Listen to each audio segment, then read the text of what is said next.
Happy Monday. Let's do this. Cotter and Marshall show. Good morning. Hop on that stream nice and early.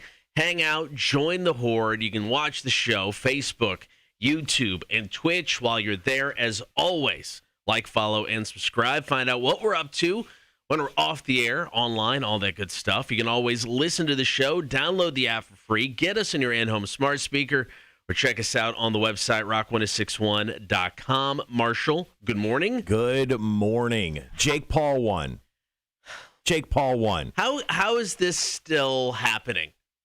What did we do to deserve this? Well, the good news is I think he's going to take a break after this. Anyway, it was devastating, even almost more than Hurricane Ida, to see that Jake Paul won this morning. Rough thing to wake up to. Yeah, but other than that, I mean, the weekend. Other than that, I'm just, we're going to talk about Jake Paul more here in just a bit, and the less I have in my life, the better. Other than that, I mean, the weekend here locally, not bad. You were up in Illinois, visiting family, painting your mom's shutters. How was your weekend? My weekend was great. Paint shutters. I drank some Coors Lights. It was very hot. And that was pretty much my entire trip. I get that. Yeah. I went to Mood Rights for the first time. Yeah. Over yonder, the two little places connected to each other. Did some duck pin bowling at Mood Rights. One of my new favorite places in town. Yeah, Mood Rights is great. That spot right off of Victory on Abercorn. It's very cool. And then some great food. Hopefully you tried it over at over yonder, which is the country bar connected to it. We had some fries and pretzel bites because a dude we were with was getting angry. Okay. We had to feed that man, or it was going to get ugly.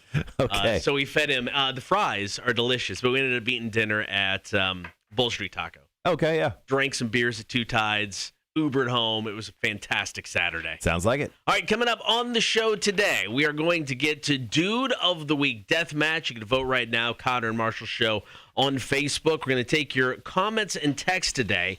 What awful fashion trend, like bandwagon, were you on or maybe on right now? You know it's bad, but you're totally into it regardless. So we got some great stories on Facebook. Feel free to hit us up there. We'll also get to About Last Night. Fortnite and Time Magazine have teamed up in a very odd way. We'll tell you that story. Yes, we're talking Jake Paul, not only with the fight last night, but his ongoing feud with Dana White of the UFC. And yes, Hurricane Ida made landfall yesterday. We got some info about that. That's coming up next. This is the Cotter and Marshall Show. Welcome to it. Volbeat, Wait a Minute, My Girl, Rock 1061. Good morning, everyone. Wanda, Gibby, Thomas, good morning. Gibby, how's it going, man?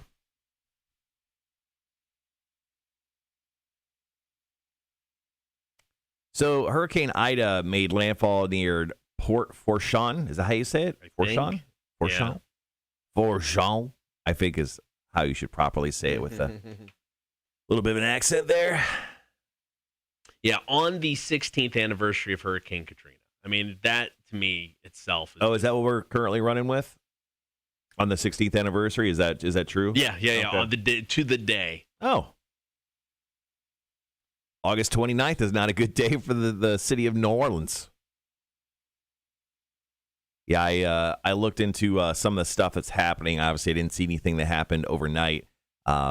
Jeremy Nelson from WJCL, I follow him on Twitter, and it was sometime overnight where they had like sustained winds of 145 miles an hour, and then they had wind gusts like up to 165. I can't quite remember what it said, but yeah, it was stupid. I mean, it made landfall at just 5 miles per hour under a Category 5. Yeah. I mean, it was a big old storm.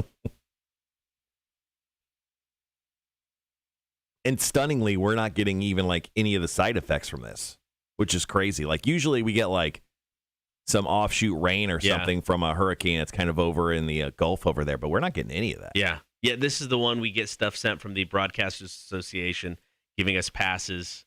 Driving passes because, they thought it was going to get bad. I don't know. It was very weird that they thought this one was going to come over and hit us. Yeah, I mean, like, I don't even think there's any rain or forecast until, like, Wednesday. Yeah. And, I mean, I guess technically that's when it would be at its closest, but, yeah, nothing like we're used to. All right, guys, be right back.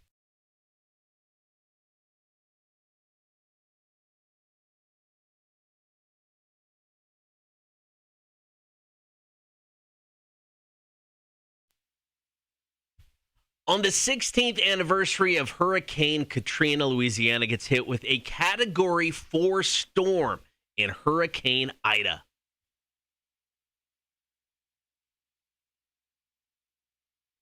Story number one about last night. Hurricane Ida is now tied with Hurricane Laura from last year and the last island hurricane of like 1856 as the most powerful storm ever to hit Louisiana. It came in as a Category 4, winds 150 miles an hour. That's just 5 miles an hour under a Cat 5 storm. Ooh. This thing was a beast. Yeah, it was a monster, and it pretty much blew out the entire city of New Orleans electricity. Like, they're without electricity right now, and they probably will be for at least, well, a while longer. But it's wild stuff those guys are putting up with right now. Now, the storm is now technically a tropical storm as it's kind of going through the state of Louisiana now that it's more on land. Right. It is tropical storm-like levels of wind, but, man, it did some damage.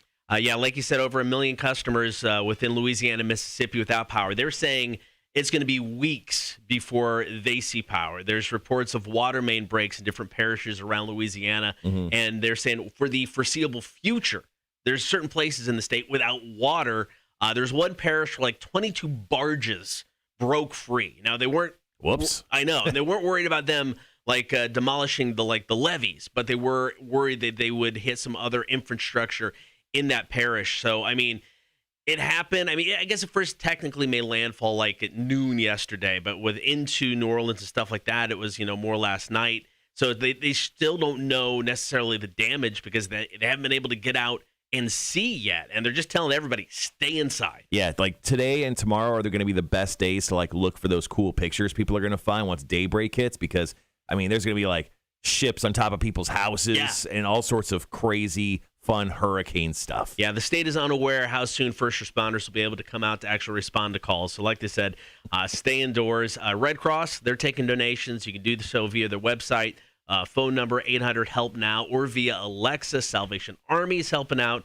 They're taking donations through their website, or you can give them a call, 800-SAL-ARMY. So we'll see within the next day or two the extent of the damage, and I'm sure a lot of people around the area will be doing a lot to help out, and we'll pass that along when we have the information. So Jake Paul had another fight over the weekend, taking on Tyrone Woodley, and his ongoing saga with Dana White continues as well. Get to all of that coming up next. About last night, Cotter and Marshall Show, Rock 106.1.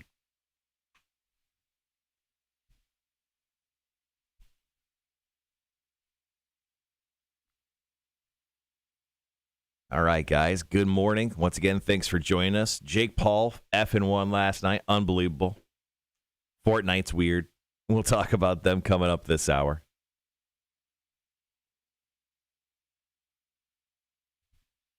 So, over the weekend, there wasn't just, this big old boxing match last night in Cleveland where Jake Paul and Tyrone Woodley fought.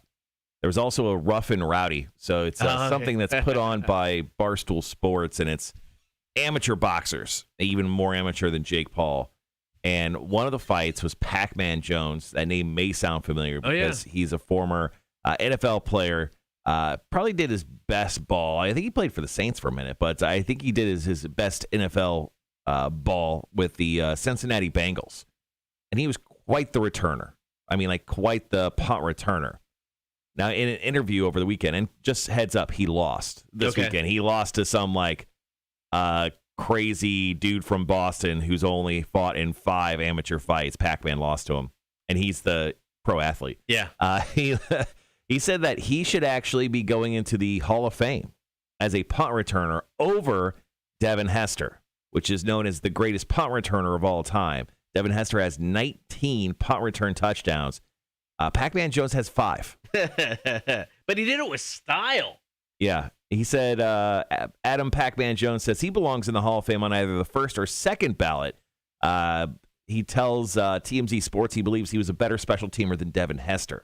Because if you go back and look at the history, who would be your top 3-4 returners from 2005-2018 season? Well, that's just like a small period of time. He goes, if you look at the average per yard, how many times I've touched the ball, with even being suspended, I had more yards than Devin Hester. Now, Devin Hester touched the ball 315 times for punt returns and 295 for kick returns. So just equivalent. Pac-Man had 192 to 315 of Devin Hester's, and then he for punt returns, and then he had 125 to Devin Hester's 295 for kick returns. But as Pac-Man Jones said, he was suspended a lot. It's kind of on him. I was going to say, that's on him. Why he wasn't on the field. So there you go. Pac-Man Jones talking out of his ass a little bit. A few more things on Hurricane Ida. Storm surge was so intense yesterday, it stopped the flow of the Mississippi River near New Orleans. Actually caused the flow to reverse. Mm-hmm. The U.S. Geological Survey says, quote, that's extremely uncommon. And I guess so far there's only been one death reported during the hurricane. Someone was killed by a falling tree. Unfortunately, that number will probably go up after they start digging through everything today. Yeah. Morning, Charles. Morning, Holly. Charles, I painted my mom's shutters. So did you armor all them or did you paint them? Here, I'll show a little picture. So my mom had 7 sets of shutters to do.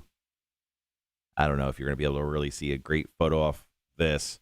I guess you can. Yeah, look at that. But yeah, that's obviously the one I painted, and that's the one that was still there that had a hornet's nest behind it that I hit with all sorts of spray. So I painted all but that one shutter. I ran out of time. So, but I got the other 13 done.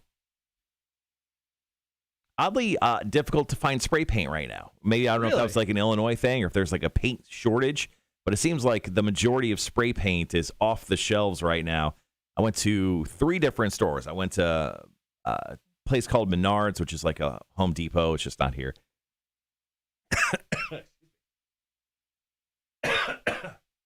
Sorry, died. Sorry, dying a little bit more.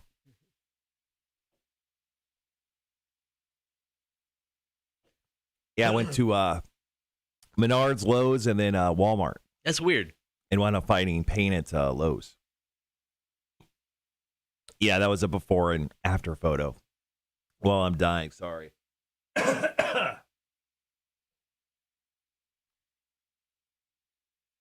My weekend was good.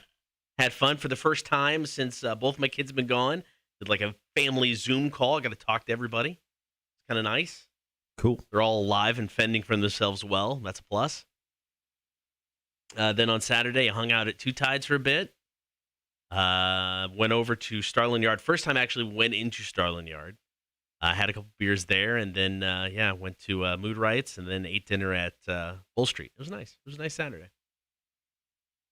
Yeah, Gibby was. It's Menards, Menards. Yeah, I know it's a silly name, but it's like a hardware store that's pretty well known. I mean, they're gigantic, and they sell everything from food to paint to. It's at this point, it's like an equivalent to like a Walmart because I was walking around and they sell food there. Like they have a large collection of food. And I was really? Like, when did they start selling food? Yeah. Sorry for choking to death there. I apologize. I know it was great to watch. All right, we got about 3 minutes. We're back at it. Going to talk Jake Paul. I didn't get the audio in from after the fight. I got his comment about Dana White. He came out looking like one of the biggest homery douches ever. So they fought in Cleveland, which is his hometown. His post-fight ring interview, he tried to get the arena riled up and thanking them, and he did this for Cleveland. I don't think anybody cared. But he came out in a shirt that has every single sports team's logo, famous numbers on it. It looks like garbage. Oh, yeah, I didn't see that. Ohio State, Cavs, Indians. Yeah, I don't know. He was really hoping people and people are going to buy into that. I don't know. We're a little less than 2 minutes going back on the air, guys. Thanks again for hanging out. Yes, Wanda, we have to do. Y'all got to smoke some cream cheese. It's so damn good. Yeah, I mean, between you and Sean, who hopefully will be joining us here in a little bit. Yeah, it does look delicious. I saw your photos, Yep. and I see some photos that Sean put up. Good morning, Tony. Charles says, falling trees and hurricanes. That's why I removed all the trees from my property except for one. I get it. Yeah, I've got a lemon and lime bush. That's the biggest tree I've got on my property as of currently. The front yard tree will be down hopefully soon. Getting rid of all of it. The front yard tree. Yeah. Mm-hmm. Tony, you guys open on Saturday? They're open 7 days a week, man. Are they? Good. I'm going to swing by today and make an appointment for Saturday.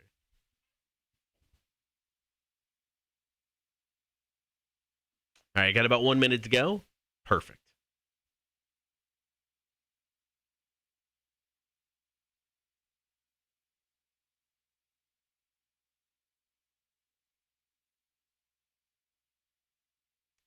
$45 seconds. Okay.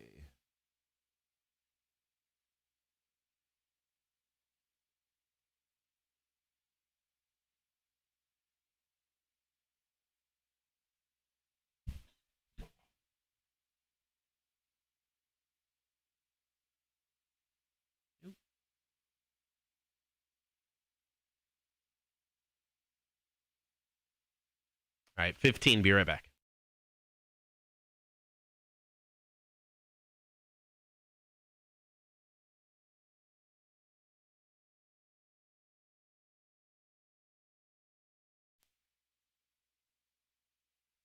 Yes, Jake Paul won, and yes, he still wants to punch Dana White in the face. We got details coming up.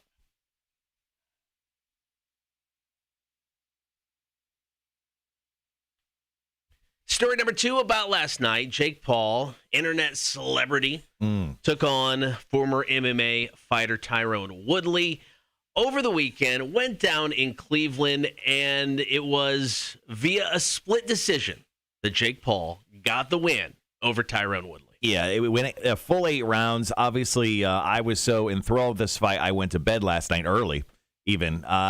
I'm actually stunned to wake up this morning, see that notification on my phone that Jake Paul somehow pulled off the split decision. Well, I mean, when you pay off the judges, it's very easy to pick up a victory. I mean, I don't know. I have a really hard time believing these are completely 100% legit boxing matches. Yeah, it is. I don't know. It's stunning to me now. Jake Paul, after the fight, said that he was going to take some time. You know, he said he's been training and fight after fight for the longest time now. So he wants to take some time to get his teeth fixed, to get a haircut. So I don't know what else this guy's trying to do, but it looks like it'll be a little bit before we see Jake Paul back in the ring. Now, he's beaten 2 MMA fighters and a former NFL basketball star. Yeah. That's it. Yeah, he's technically 4-0. I don't know. I mean, is he... This looked like something where he was just like, ooh, this looks like it's cool to do. I'm going to become a boxer now. And then after a few fights, he's just bored.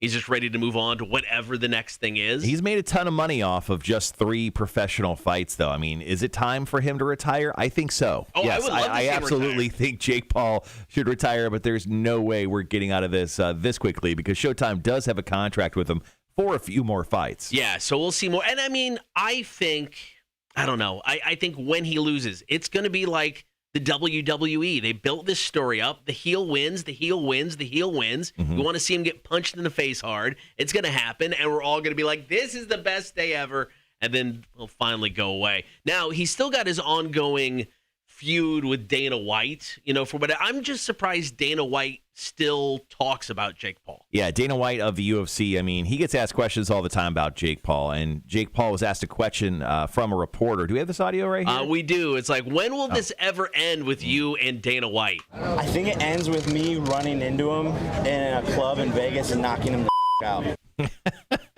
So Jake Paul's going to knock out Dana White, and Dana White actually heard about this comment, and I saw the reaction from him. He goes, "I'm 52 years old, and I'm in the age bracket of guys he fights." It's true.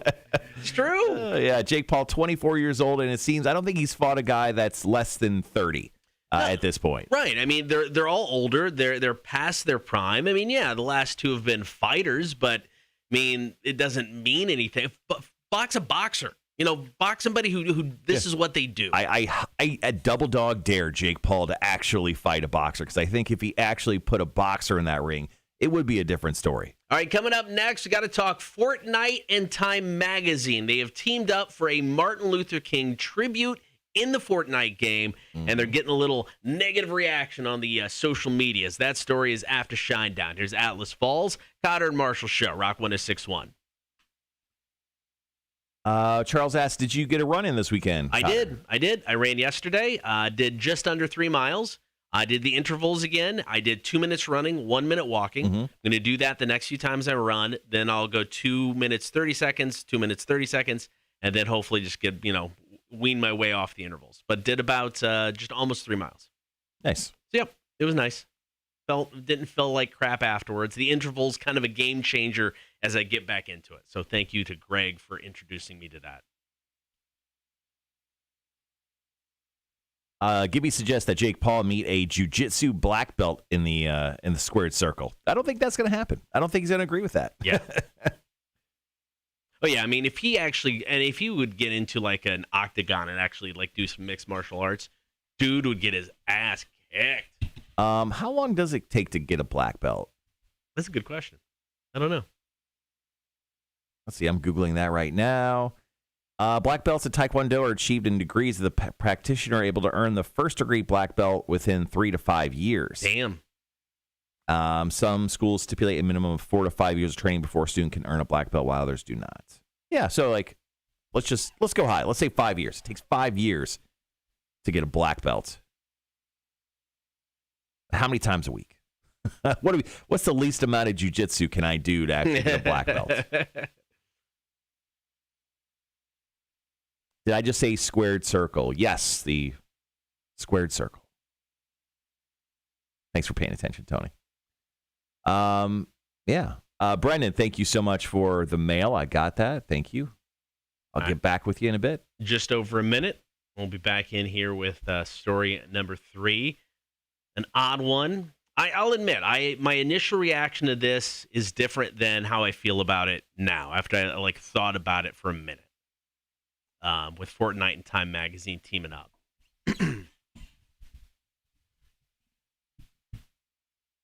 Also going to get to the St. Louis Cardinals baseball announcer.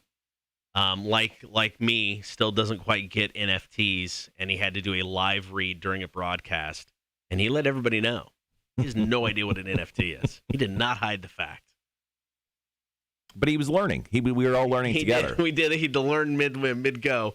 Dude's 82, retiring after this year. So we got that audio. We'll get to that toward the end of the hour. Then, of course, call, comment, and text. What admittedly awful fashion trend bandwagon were you or are you totally into? Because some of them are bad. Some of them you just don't care. All right, guys, be right back.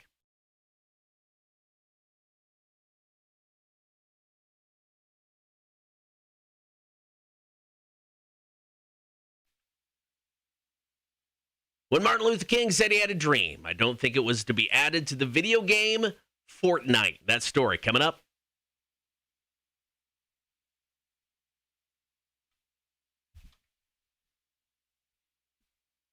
So Time Magazine has teamed up with the video game Fortnite to bring Martin Luther King Jr.'s I Have a Dream speech to a new generation. Now, it's a virtual experience. They're calling it March Through Time. It takes players back to a re-imaged Washington, D.C. in 1963. That's where King delivered the speech during the March on Washington. Now, March Through Time includes collaborative mini-game quests, pop-up galleries, and educational resources. The activities featured in the game will progress players through the experience while bringing to life themes of the speech. Now, reactions online, typical online stuff, not all positive. No, I mean, but it's really interesting that Fortnite would went to this degree of kind of showcasing Martin Luther King and kind of educating people on a massively popular video game. Yeah, my initial reaction, like you were saying, during the break, I thought, we were just going to hate this. But actually, I think this is actually really cool. It's cool they put in the time and effort to do like an educational piece in a video game that millions of people play. Yeah, so like the biggest negative to this, and I think there's a valid point to it, is some people are worried that King will be remembered by younger people as the Fortnite guy and not an activist. And I think that's valid. I do think that's fair. But I my initial reaction was, this is dumb. But then I thought about it. It's like, kids don't learn the same way, and you have to grow and adapt in order to teach kids. You can't do the same things we did 20, 30 years ago and expect to get good results. So I think doing something like this and putting it in a way that kids can understand and grasp and is going to teach them something. I mean, I think we have to be willing to try new things like this, accept new things like this. You just got to be willing to change. I love this idea now after I thought about it. Yeah, Fortnite's strange. I mean, they've done like live virtual or live concerts with like Trey Scott and like all these artists before. So this is interesting that they went this route. So good for Fortnite and Time Magazine, of all people, for doing a little collab here and, teaching the players something before, between them, like building ladders and murdering each other. All right, NFTs. I'm still not quite sure what they are. I can't quite wrap my head around it. Neither can Mike Shannon, who is the Cardinals play-by-play guy. Dude is 82 years old and was required to do a live read for St. Louis Cardinals NFTs. He let everybody know he had no idea what he was talking about. We got the audio. It's coming up next. Cotter and Marshall Show. Rock 106.1. Gibby, yeah, it's in the game. Like in the game, it utilizes Fortnite visuals, and they actually have like the real video of Martin Luther King, playing in there. It's kind of cool. Yeah, when I first read it, I'm like, this is stupid. But nah, I mean, kids are different, man. You got to come at them in a way they want, they understand, they know. I mean, if you can teach them like this, I say go for it. Gibby says, I'll do my research. That just means you're going to go play video games? Cool.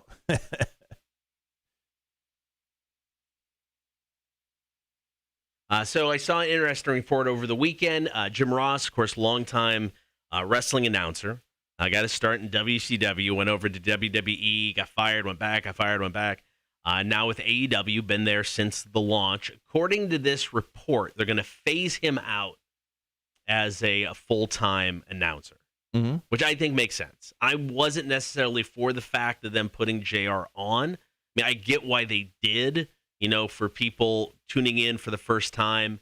You hear a familiar voice, and you're like, oh, JR, it's, from the Attitude Era, from what I was used to. So I get why they did.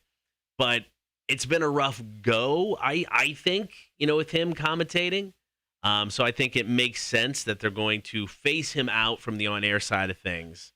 I guess he's got like a 3-year deal that, they're going to honor, just have him do some other stuff. They said it's not going to be immediate, sooner, or I don't know, here in the next probably couple months, won't have JR regularly as an announcer in AEW. I don't think that's any surprise. He's getting quite up there. I mean, in age, he's definitely an older voice. He needs to take a back seat. Maybe he could be like a backstage guy or something. Yeah, I mean, I think you could bring him out occasionally. It's like what WWE was doing when they had him the last time. They brought him out for like a main match at WrestleMania. And I think you can still do stuff like that. You bring him out, when something major is going to happen. You want that iconic voice there. But, I mean, I think, what's the mask guy on AEW announcer? Excalibur. I think that guy's great. I mean, that guy's fantastic. And Jim Ross is 69 years old. Congratulations, Jim Ross. But I think Excalibur is fantastic, and that guy needs to be the voice of AEW moving forward. Wanda, thank you so much for dropping in the answer to our question of the day. What admittedly awful fashion trend were you into? Feel free to drop in your comments here on the stream, guys. Once again, we'll talk about that here at top of the 7 o'clock hour. No, it's a little early, but Wanda kicked it off, so why not? We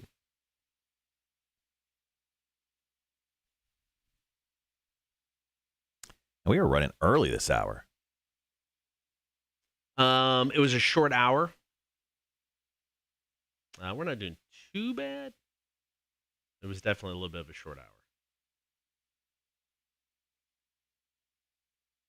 Typically, we go in with about 2 to 4 minutes under in the hour. We were 8.5 minutes under. So Gotcha.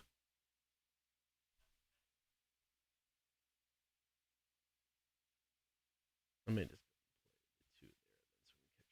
I'm gonna go get some coffee. I'll be right back.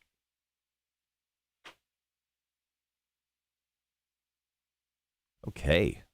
Here we are, guys. Here we are.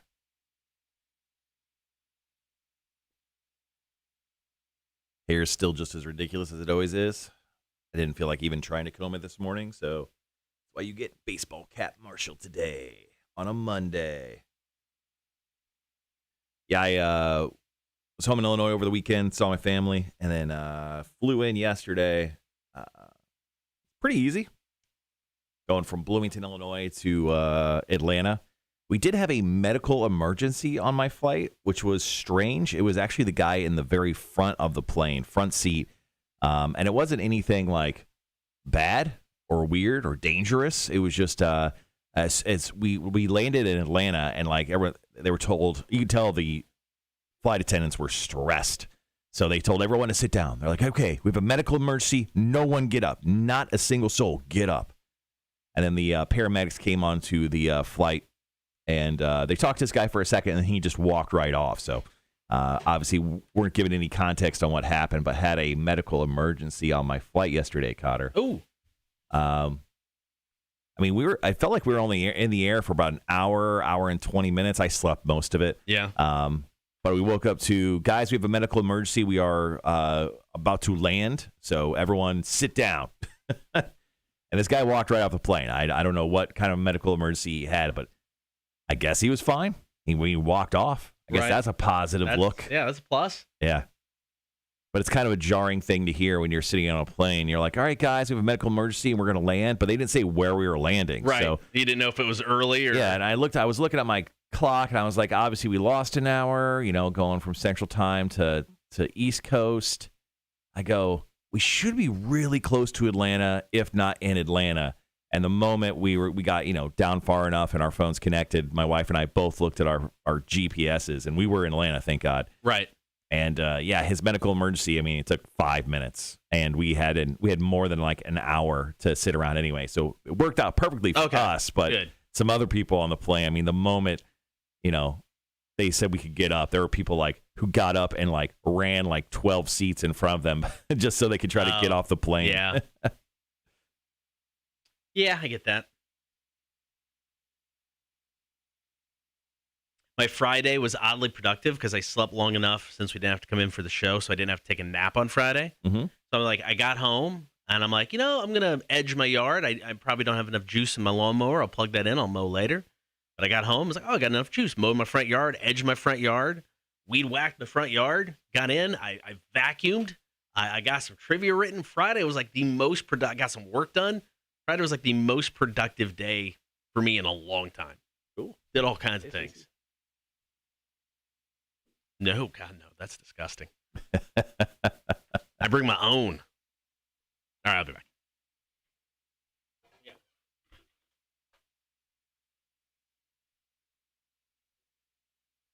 Yeah, so medical emergency on a flight. That's fun. That's a fun thing to deal with.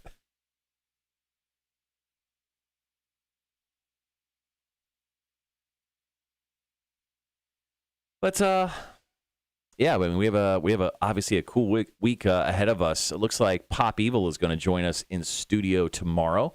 We're waiting to get final confirmation on that, but those guys obviously had to postpone their show from this past Monday over at Victory North because, well, of COVID. Lead singer Lee Katie actually had COVID about 2 weeks ago. It looks like he is testing negative now, so hopefully we'll have him and the guys from the band in studio tomorrow. Talk to them about their show coming up at Victory North tomorrow night. So excited to hopefully get those guys in, chat with them. We haven't seen them. I actually haven't talked to them. We interviewed them for a Halloween show we did like 5 years ago. So I don't think I've seen the guys in quite some time. Tony, thank you for sharing your story there. Do appreciate it.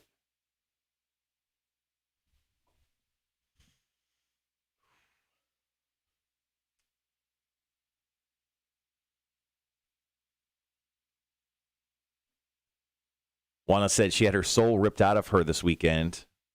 Not sure I'll ever do another wax. Oof. There you go. I get that. I get that.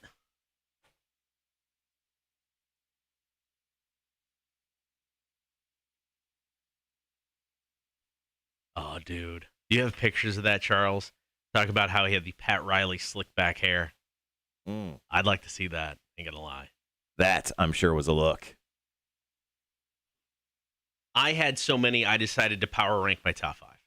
Oh. So when we get to it, I've got a power ranking of my top 5 bad fashion choices.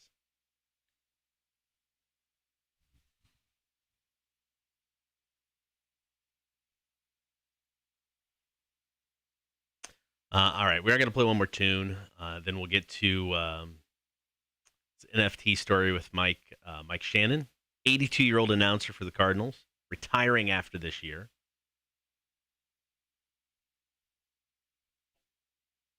Burn them all. Good call, man. Good call.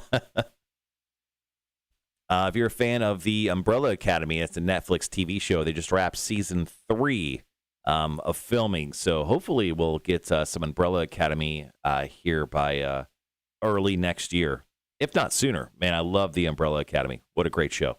My kids really liked it. That was one I fell asleep through. Never got back to it.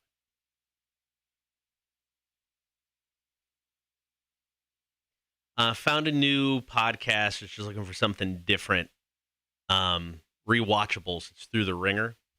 And it's just them like breaking down movies and talking about stuff. I'm like, man, this is really good.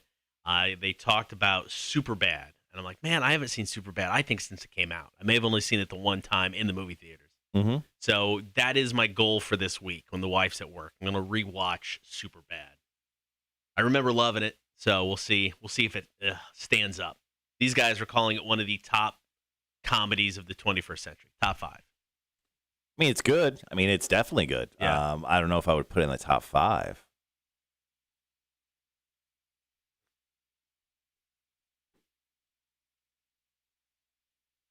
All right, under 2 minutes. Coming back, Mike Shannon, top of the hour, bad fashion trends. Love to get your stories there. Yeah, over the weekend, Candyman came out. Oh, yeah. And topped the box office, $22 million. Damn. I'm going to go to try to check that out this weekend if I get a chance. I did not get a chance to watch Candyman 3, which I was told not to, but I still want to kind of see how bad Candyman 3 is because I don't think I ever saw it. I think I saw 1 and 2, and I've recently rewatched 1 and 2, but I have not seen Candyman 3. And then obviously the new one, it supposedly is incredible. Yeah. I mean, it got great reviews. It's actually the first film I read yesterday. It's the first film directed by a black woman that's ever been a #1 at the box office. Are you serious? Yeah. Damn. Now, rewatching the first 2, does the first one hold up? Still good? First one's still good. It's still solid, yeah. Second one? Second one's just whatever, yeah. man. Just a cash grab? Second one? No, I mean, they tried to explore the backstory of Candyman a little bit more, and it was fine, and it was cool. There were some really hokey, silly things. I mentioned to you, like how he got his nickname was really stupid. Right. But no, I liked the Candyman films. I just heard such great things about this new one. I gotta check this out. All right, guys, got about 15. Be right back.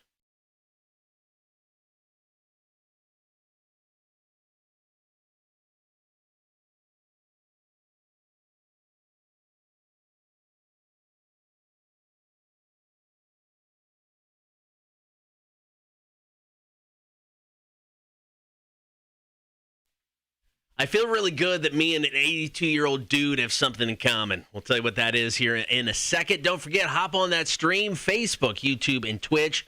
Join the Horde. Gibby's back this morning. That's awesome. So get in there, watch the show, hang out with everybody. Be sure to like, follow, and subscribe wherever you're watching the show. So NFTs, non-fungible tokens. I still can't quite grasp what they are. They're unique art pieces that you have rights to ish. Yeah. Yeah, I still don't understand him either. And I'm okay with it. You know, it's like, I get it. I'm old. I don't have to understand everything, and it's fine. But I'm not alone, as Mike Shannon, the 82-year-old St. Louis Cardinal baseball announcer, obviously has no idea what an NFT is. No. I wonder if he knows what the internet is. Yeah, well, he doesn't. He just calls it online. He recently had to do a live read during a broadcast about NFTs, and he did not hide the fact that he had no idea what they were. Now is your chance to come digital. You can bid now on one-on-one Busch Stadium NFT. What's NFT mean? Mike Claiborne, what's an NFT? No friggin' touchdown. No.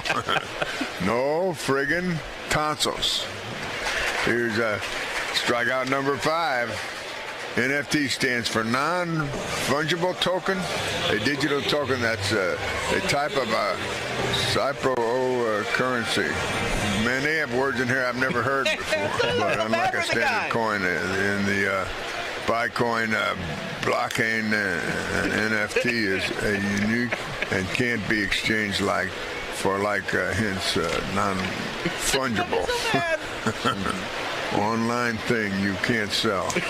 Well, I don't use it online, so that's why I don't know.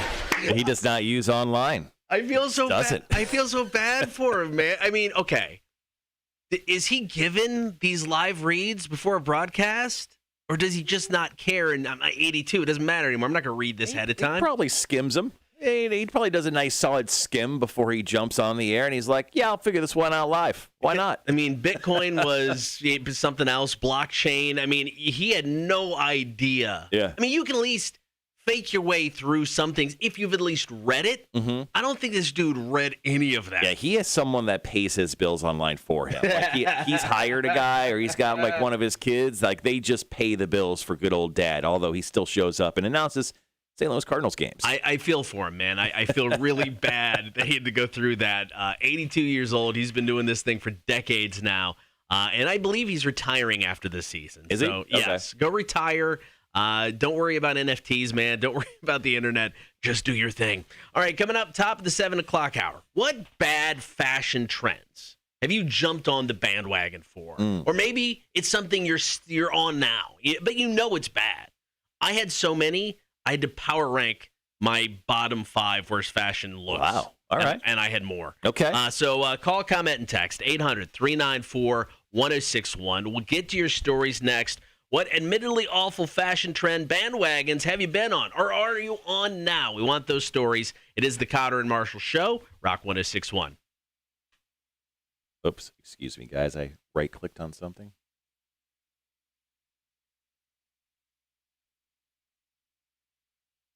At least on the live stream. There we go.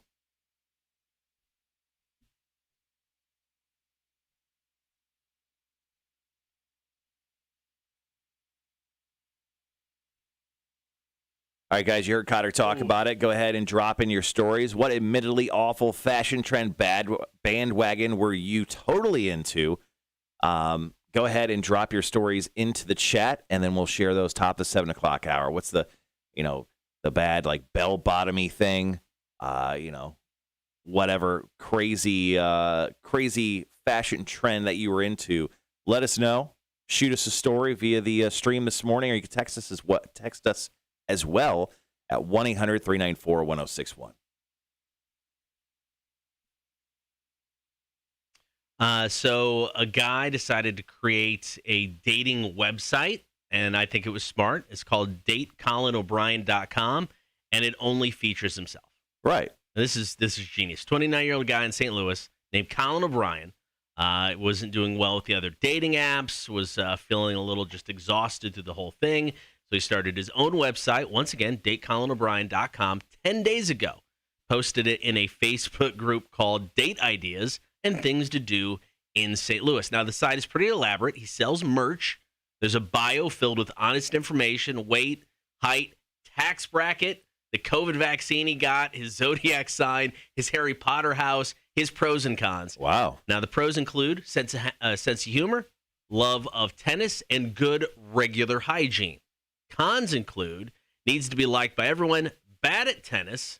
No particular style and crippling fear of medical procedures. He's already heard from 200 women and has 13 dates lined up. Good for him. Do you have a link to his website? Yes, we do. Is he a good-looking guy? We'll find out. Oh, Christ. I mean, how old is he? What'd they say? 29. He's 29? He looks a little older. I mean, it's the forehead. He's got the Peyton Manning forehead going on. He's got a body shape like me. I'm almost 40. Now here, he's embracing it because he's not hiding who he is, what he looks like. The first thing you see, you pop open the website, it's all him. You can start a conversation. I mean, he's got 200 women reached out, 13 dates. That's all right. Oh, wow, that's a look. He spent a lot of time building this website. Oh, he's got testimonials. Are these legit? From Colin's mom. My son Colin is a very kind and thoughtful person. Would be a lot of fun to date. Laura McGee, whose daughter had refused to date Colin. He is the perfect guy for my daughter. That's pretty good. I like that. Okay. Oof.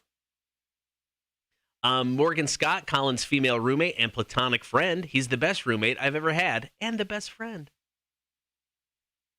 Yikes. Who's he pictured with right there? So that could be Tony Award winner Faith Prince. Colin is hilarious. He's funny. He's a good guy. He makes things happen. He's kooky. Comes off like he's got it all together, but you know underneath that he's got this vulnerable heart. So he's selling merch. He's got all kinds of tell your friend. On the front, it's like a heart. This is DateColinO'Brien.com.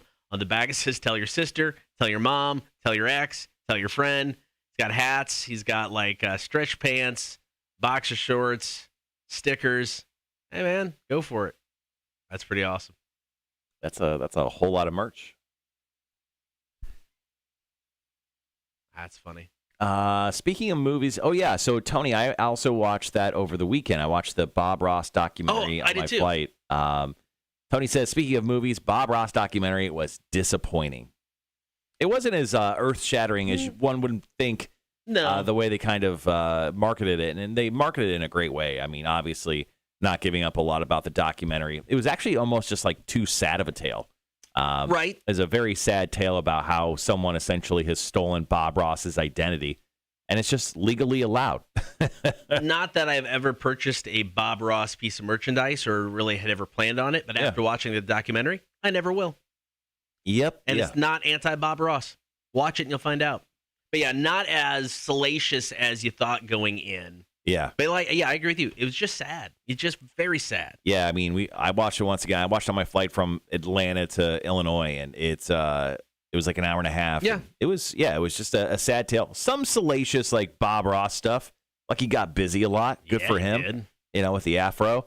The afro was something that he had to keep up.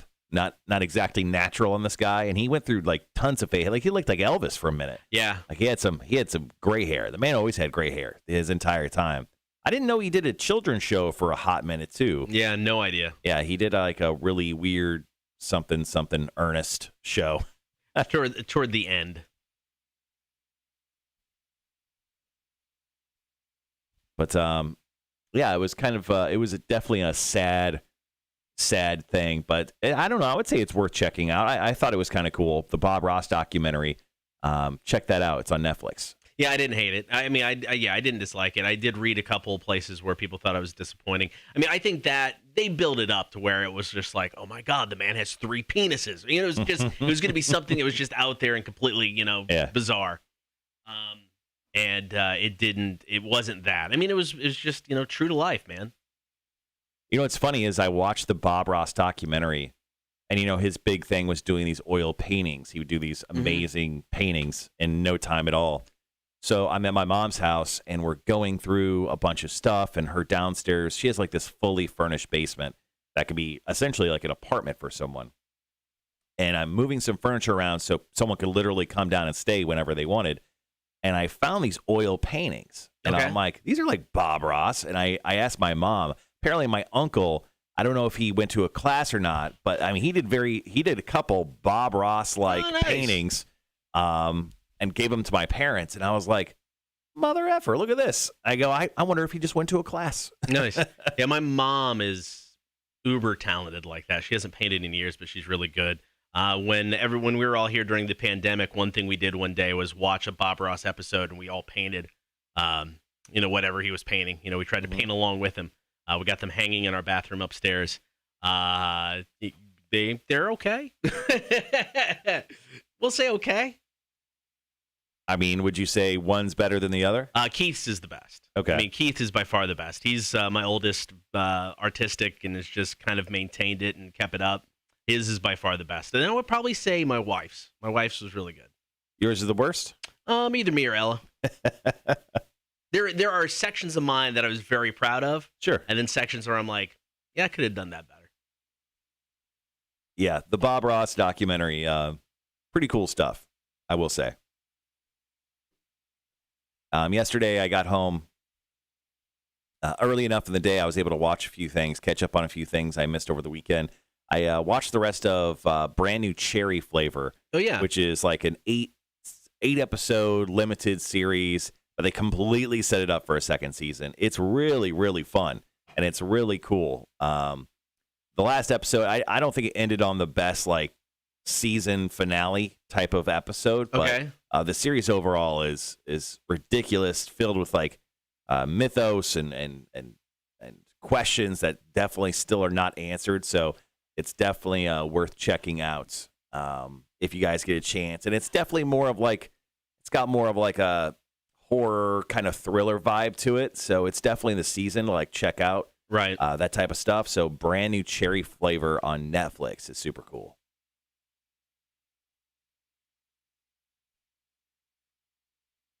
I'm just taking a quick look at the news via Reddit. Just some of the headlines. All of New Orleans is without power due to catastrophic damage during Ida. Their energy service, Entergy, says. Yeah. I mean, the whole state was out yesterday. That's just crazy to me. 30,000 in Mississippi. Basically a million people all together. It's just nuts. They were showing, was watching like CNN or something last night, and it was a shot of Bourbon Street with no power. And it's just like, it is creepy as hell. So weird. I mean, is the flooding as bad as what it was with Katrina or no? It doesn't sound like it. So they redid their levees, and I'm by no means an expert on this. This is me watching, a little bit of CNN last night, so I could be completely wrong. But they said they redid the levees because they learned from Katrina. Yeah. And it sounded like they held. Now, then that's New Orleans. There were other places where there were issues with the levees. But it sounds like they held for the most part in New Orleans. So not saying the damage isn't going to be as bad because the storm was bigger and stronger, but it may not be as much of the flooding as it saw with Katrina because of that. Charles says, I could paint walls, doors, cabinets as good as anyone. As far as art, I couldn't paint a stick figure. It's hard, man. It's hard. Yeah, Charles, I agree. I'm the least probably artistic person out there. So, of course, the Little League World Series was going on. I love this. So, two kids on television was captured, two players from a team. They weren't in a game at this point in time. It looks like they were sitting on that big grassy hill in the outfield. One of them was looking at a phone, and he shows the phone over to his buddy, and they both kind of react like, "Oh my God!" And it was just literally a picture of a woman with really big boobs. She had her clothes on, which is good because it was on TV. Yeah. But they definitely reacted to the lady with the big bosom. Yeah, That was good. I saw that quick video. I think it was up on Barstool over the weekend that I saw. Pretty funny. Kids being kids, man. Yeah. The buddy you showed was like, man, woo. There's some good ones. There's some good ones. That's funny. All right. So we have another tune. And we're back on the air. We're back on, yeah.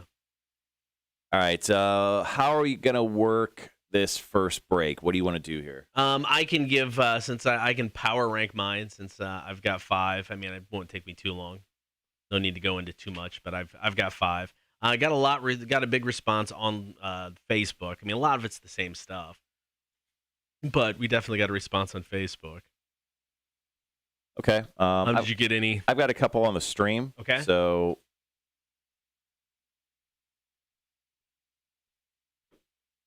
say I can do my power ranking. If you want to do,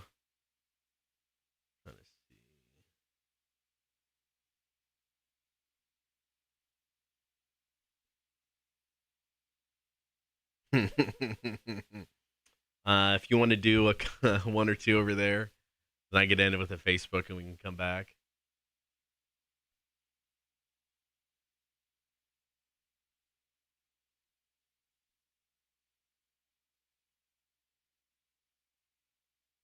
And it does sound like the guys in Pop Eve will be in studio tomorrow. Okay. He said we'll be there. Just need an address. So I sent him the address, and he's never responded to that. But it does sound like they'll be here at 8 o'clock. Cool.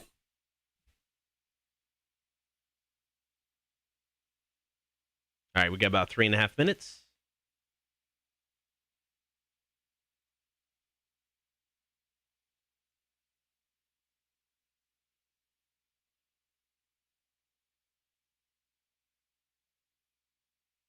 All right. Sorry, guys. Just getting ready for our call-in break here. Once again, the question of the day is, what admittedly awful fashion trend bandwagon were you on?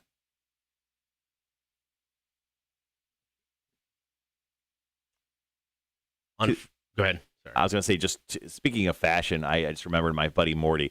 My buddy Morty has essentially worn the same outfit for ever since I've known him, and it's been over a decade now. So he wears a Dickies button-up shirt. Yeah. And he's got like a closet full of them. Sure. Like that he found his uniform for life. Yeah. So he wears a Dickies button-up shirt, and then he wears shorts and then a pair of Vans. And he's worn that same outfit in some combination of color. Okay. For over a decade that I've known him. That was going to be my question. Is it the same color of shirt, or does he mix it up a little bit? It's mostly black, but Okay. sometimes he'll throw like a gray one in there. But like it is, he is one of those guys who I never seen him wear a t-shirt, not once. Really? Maybe once at a show where it was like a staff shirt that he had to wear. Right. But I've always seen him wear a Dickie shirt, like Okay. always. And they're not the lightest thing in the No. world. Plus, I mean, and he's from Hawaii, but he's out in Vegas, and he's in 120-degree heat. He's just wearing a Dickie shirt, short sleeve, couple pockets for accessories. I don't think it's a bad fashion trend, but I like a Dickie shirt. I think it's one that's just kind of lived his entire life with. It's lived and prolonged the test of time with him. I don't know. He's comfortable. Doesn't want to step outside the comfort zone. It's like, it's not spoiling it, but like a Free Guy. It's the typical opens up his closet every morning and it's the same clothes. And then as he starts to, expand his horizons, he goes down and instead of a button-up blue shirt, it's like a Henley blue shirt. He puts that on and he's like living dangerously. Tim Jr. definitely needs to chime in on this topic, says Charles. I agree 1,000%. He's still in Alaska. He ain't chiming in. But yes. I imagine Tim hasn't changed, much like Morty has not changed his look in decades. I'm sure it's been flannel and cargo pants / shorts.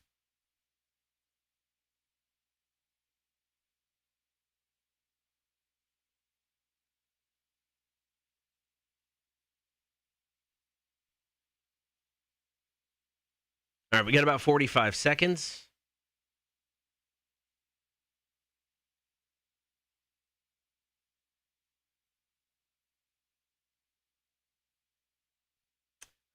Give you a quick. Reddit is a news source. Can you trust it more than CNN or Fox? I don't know if you can trust any of them. They've all got a story to tell.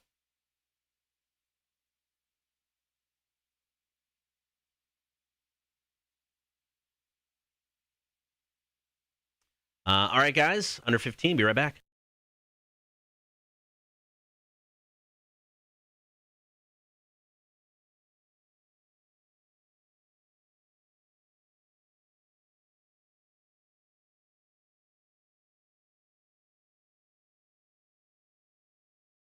Good morning, guys. Thank you for hanging out. Cotter and Marshall Show. We are taking your calls, comments, and texts today. Text in 800-394-1061. Comments in on the stream.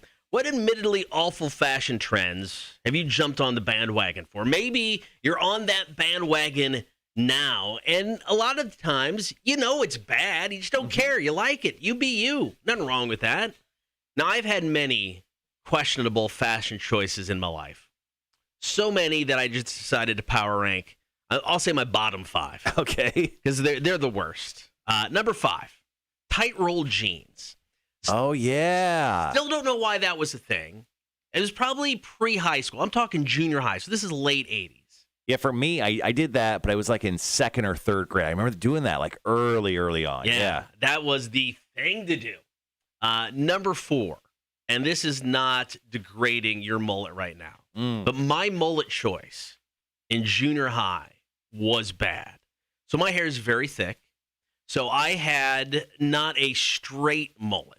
I had this poofy looking thing that looked like a bird's nest was sitting on my neck. Okay. It was a bad choice. Now, when it was wet, it like went down half my back. Right. But dry, it was just like this cotton ball of hair that sat behind my head. Mm-hmm. There is a picture floating around somewhere of my 8th grade graduation. And every time I see it, I just want to like die a little. Now you have to bring it in so we can show it off on the stream. Or if you have a digital copy of it, let's show it off. I'll see if I can find a digital copy. May have to reach out to the parents to see if they have it. Number 3. Now, I love, and even still to this day, I think I told you, I brought it up a couple months ago. I was thinking about buying another pair of Doc Martens. I've always loved Doc Marten boots. Mm-hmm. Well, and this is during the time of knowing you. I had those like black and white flame Doc Marten shoes. Don't know if I remember those. Yeah, sure. Yeah, you were around for those. But okay. and they had like the 3/4 inch, platform shoe, bottom to them like a Doc Marten does. Oh, so you're like 5'10" at that point? Oh, it was awesome. Yeah. So good. But they were short, but they were black and white, and they had like flames on them. And I still to this day, I love those shoes. Okay. I get it was questionable. The only thing about Doc Martens is Doc Martens were like 80 pounds. Like yes. Each show, like your calves were probably like so more well-defined and larger than they are now because Doc Martens, I don't know why, each shoe weighed like 27 pounds. Well, the sole of the shoe is so thick. It's so thick. Talking about bad, awful fashion trends, bandwagons that you jumped on. Maybe you're on now. Let us know. Number 2, because I had to power rank. I had so many bad ones. Number 2, parachute pants. Yeah, like Jinko jeans. I loved parachute pants. I mean, they weren't Jankos. Jankos a little bit different. These were the tighter. They were too nice. The shinier, kind of material, and they had a bunch of zippers and pockets. And it was like a Michael Jackson 80s sort of thing. So this is like 4th or 5th grade for me. Okay. And once again, you look back and you're like, man, that was a bad choice. But I loved my parachute pants. I mean, were you like 5 out of 5 days wearing those? Like, did you have multiple pairs? I had one pair. Okay. We didn't have a lot of money growing up. Parachute pants a little pricey. So I had 8. Well, there's all that material. Had a pair. It's like buying 2 pairs of pants. A pair. And the number 1, bad fashion trend bandwagons I jumped on. Back in the day, jam shorts, just stupid, colorful, loud shorts that morphed into these stupid, colorful, loud pants. You remember like guys who'd go to the gym in the 80s and they just wore those ridiculously baggy, colorful pants, like gym pants? Yeah, like MC Hammer pants? Ish. I mean, they didn't have the crotch hanging down to your knees, but they were just kind of baggy, colorful pants. Okay. Well, I got a pair of those and I loved them. And my grandma could make anything. And she just decided to make me all the pairs of these pants. So when it came to rocking them daily, I could rock them daily. So not only was I wearing these like lime green colorful pants, I was tight rolling them as well, bringing it all together, looking really bad. Now, I'm looking online at these jam shorts. I actually love these things. I would wear all of them. And they're very colorful, and usually kind of knee length. I like the shorts better. The pants are one of the ones that I actually look back and go, I shouldn't have done that. Were they real tight? Like, did you like the pants? Yeah, No, the pants are baggy. Okay. Google 80s colorful gym pants or something like in that combination. You'll get an idea of what they were. It was definitely a trip. So we're looking for those awful fashion trend, those bandwagons that you jumped on. Maybe you're on those right now. They're bad, doesn't matter. You like rocking it anyway. Well, we brought up these pants earlier, but Thomas actually chimed in on the stream just a little while ago saying, morning, ladies and gentlemen. I was hardcore into the Jinko Jean Company. He goes, those big old damn pants. I was wearing them all the time. Yeah, these pants, I mean, literally, you could fit another human being inside of one of the legs of the pants. Yeah, I missed out on that trend. Thankfully, I was a little too old for that one. Did you have any? I don't think I owned any Jinko pants. Once again, too poor to own them. And once again, they probably cost like 3 times the amount of regular pants because they were gigantic. They were like 4 pairs of pants in one. It's stupid, and it's like they're bell bottom like, and they went over the shoe, and it's like if it rained, half of your leg was wet. Oh, it yeah. Just like suck up all the water as you walk through. Yeah, I mean, if you owned a pair of Jinko jeans, you listened to ICP, and you definitely drank like most of your alcoholic beverages in some sort of glass container, like a Mad Dog 2020 type bottle. Like that's just kind of how your younger years were formed. That's just how I believe. Now, Connor, I got one more story I want to share with you before we jump back to you here. Dave had one that was just very relatable. He goes, my bad fashion trend was I just wore jean shorts, T-shirt, and Vans. Now, everything sounded fine until he said jean shorts. Now, I was the worst offender when it came to jean shorts growing up. I love jean shorts. Yeah. I wore them all the time. Essentially, if I just got hot, I would cut my pants. My mom, not very happy about that, but I was the proprietor of many pairs of jean shorts. Now, I got shamed to death with jean shorts right when I first moved to Las Vegas. I was still, even in my mid-20s, I loved a good pair of jean shorts, but I got shamed by some coworkers, and I have not worn a pair of jean shorts since. Yeah, I had multiple pairs of jean shorts, and I had one that were probably the Janko of jean shorts for some reason. They were super baggy, super big, and I wore them all the time. Looking back, were you just wearing like a dress, like a jean dress? I could have. I mean, almost. Like those apostolic Christian ladies, like just wearing the jean skirts down to their legs? It was a skirt. I mean, looking back now, that is a fashion choice that I wish I could erase. It was way too late in my life. Mm-hmm. I mean, I was married to my wife at this point in time. Yeah. It was way too late in life that I was wearing those shorts. Yeah. Not a good look. Yeah, I don't know what I was doing either. But yeah, thankfully I had some coworkers that absolutely shamed me to death for wearing a pair one day. And I'm like, I'll never make this mistake again. All right, what awful fashion trend bandwagons did you jump on? Maybe you're on them now. Please share your story. Hit us up with a text, 800-394-1061. Comment on the chat as well, Facebook, YouTube, and Twitch. More of your stories coming up. Here's Fozzie and Sane, Cotter and Marshall Show, Rock 1061. Woo! Thomas, thank you for chiming in. Thomas said, I actually had the Mammoth Jinkos. They had 55-inch bottoms. Holy 55? That's what he said, man. I can't confirm this, and I'm not a Jinko proprietor. MK Ultra, damn, they shamed your jorts? Yeah, they did. I got the coworker like jean short intervention, and they roasted me for like an hour. And I'm like, I get it. I will never wear these again. And I've been so shamed by jorts.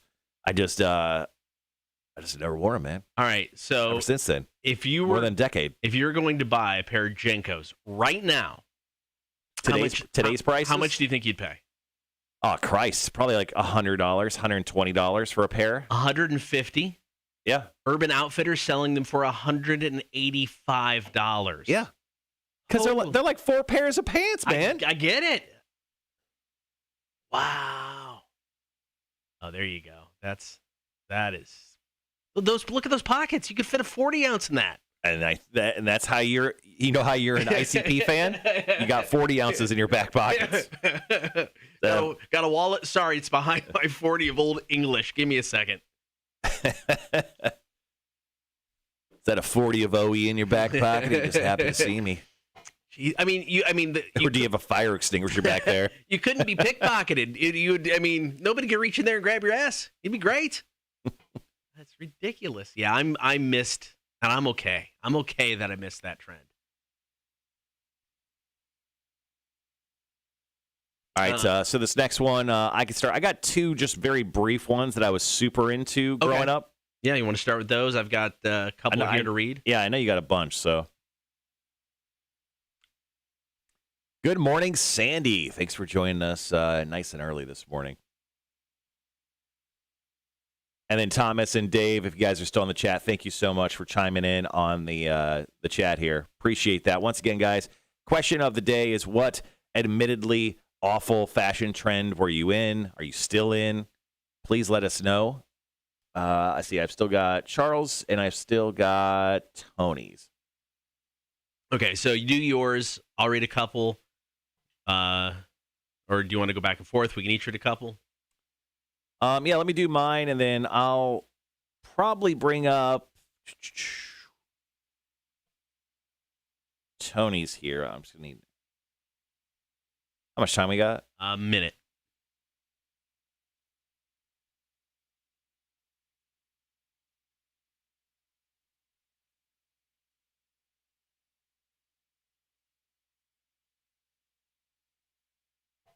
Oh, okay, perfect. Tony, I literally had to Google stirrup pants because I didn't know. Oh, yeah. I remember stirrup pants. Yes. Parachute pants were a thing, and I wore the hell out of them, said Mamacita. I love Perfect. parachute pants. Yeah. So you'll start with yours. You want me to hit up a couple and then end the break on what you got? Yeah, I'll end it. Okay. I'll end it. All right, guys, be right back.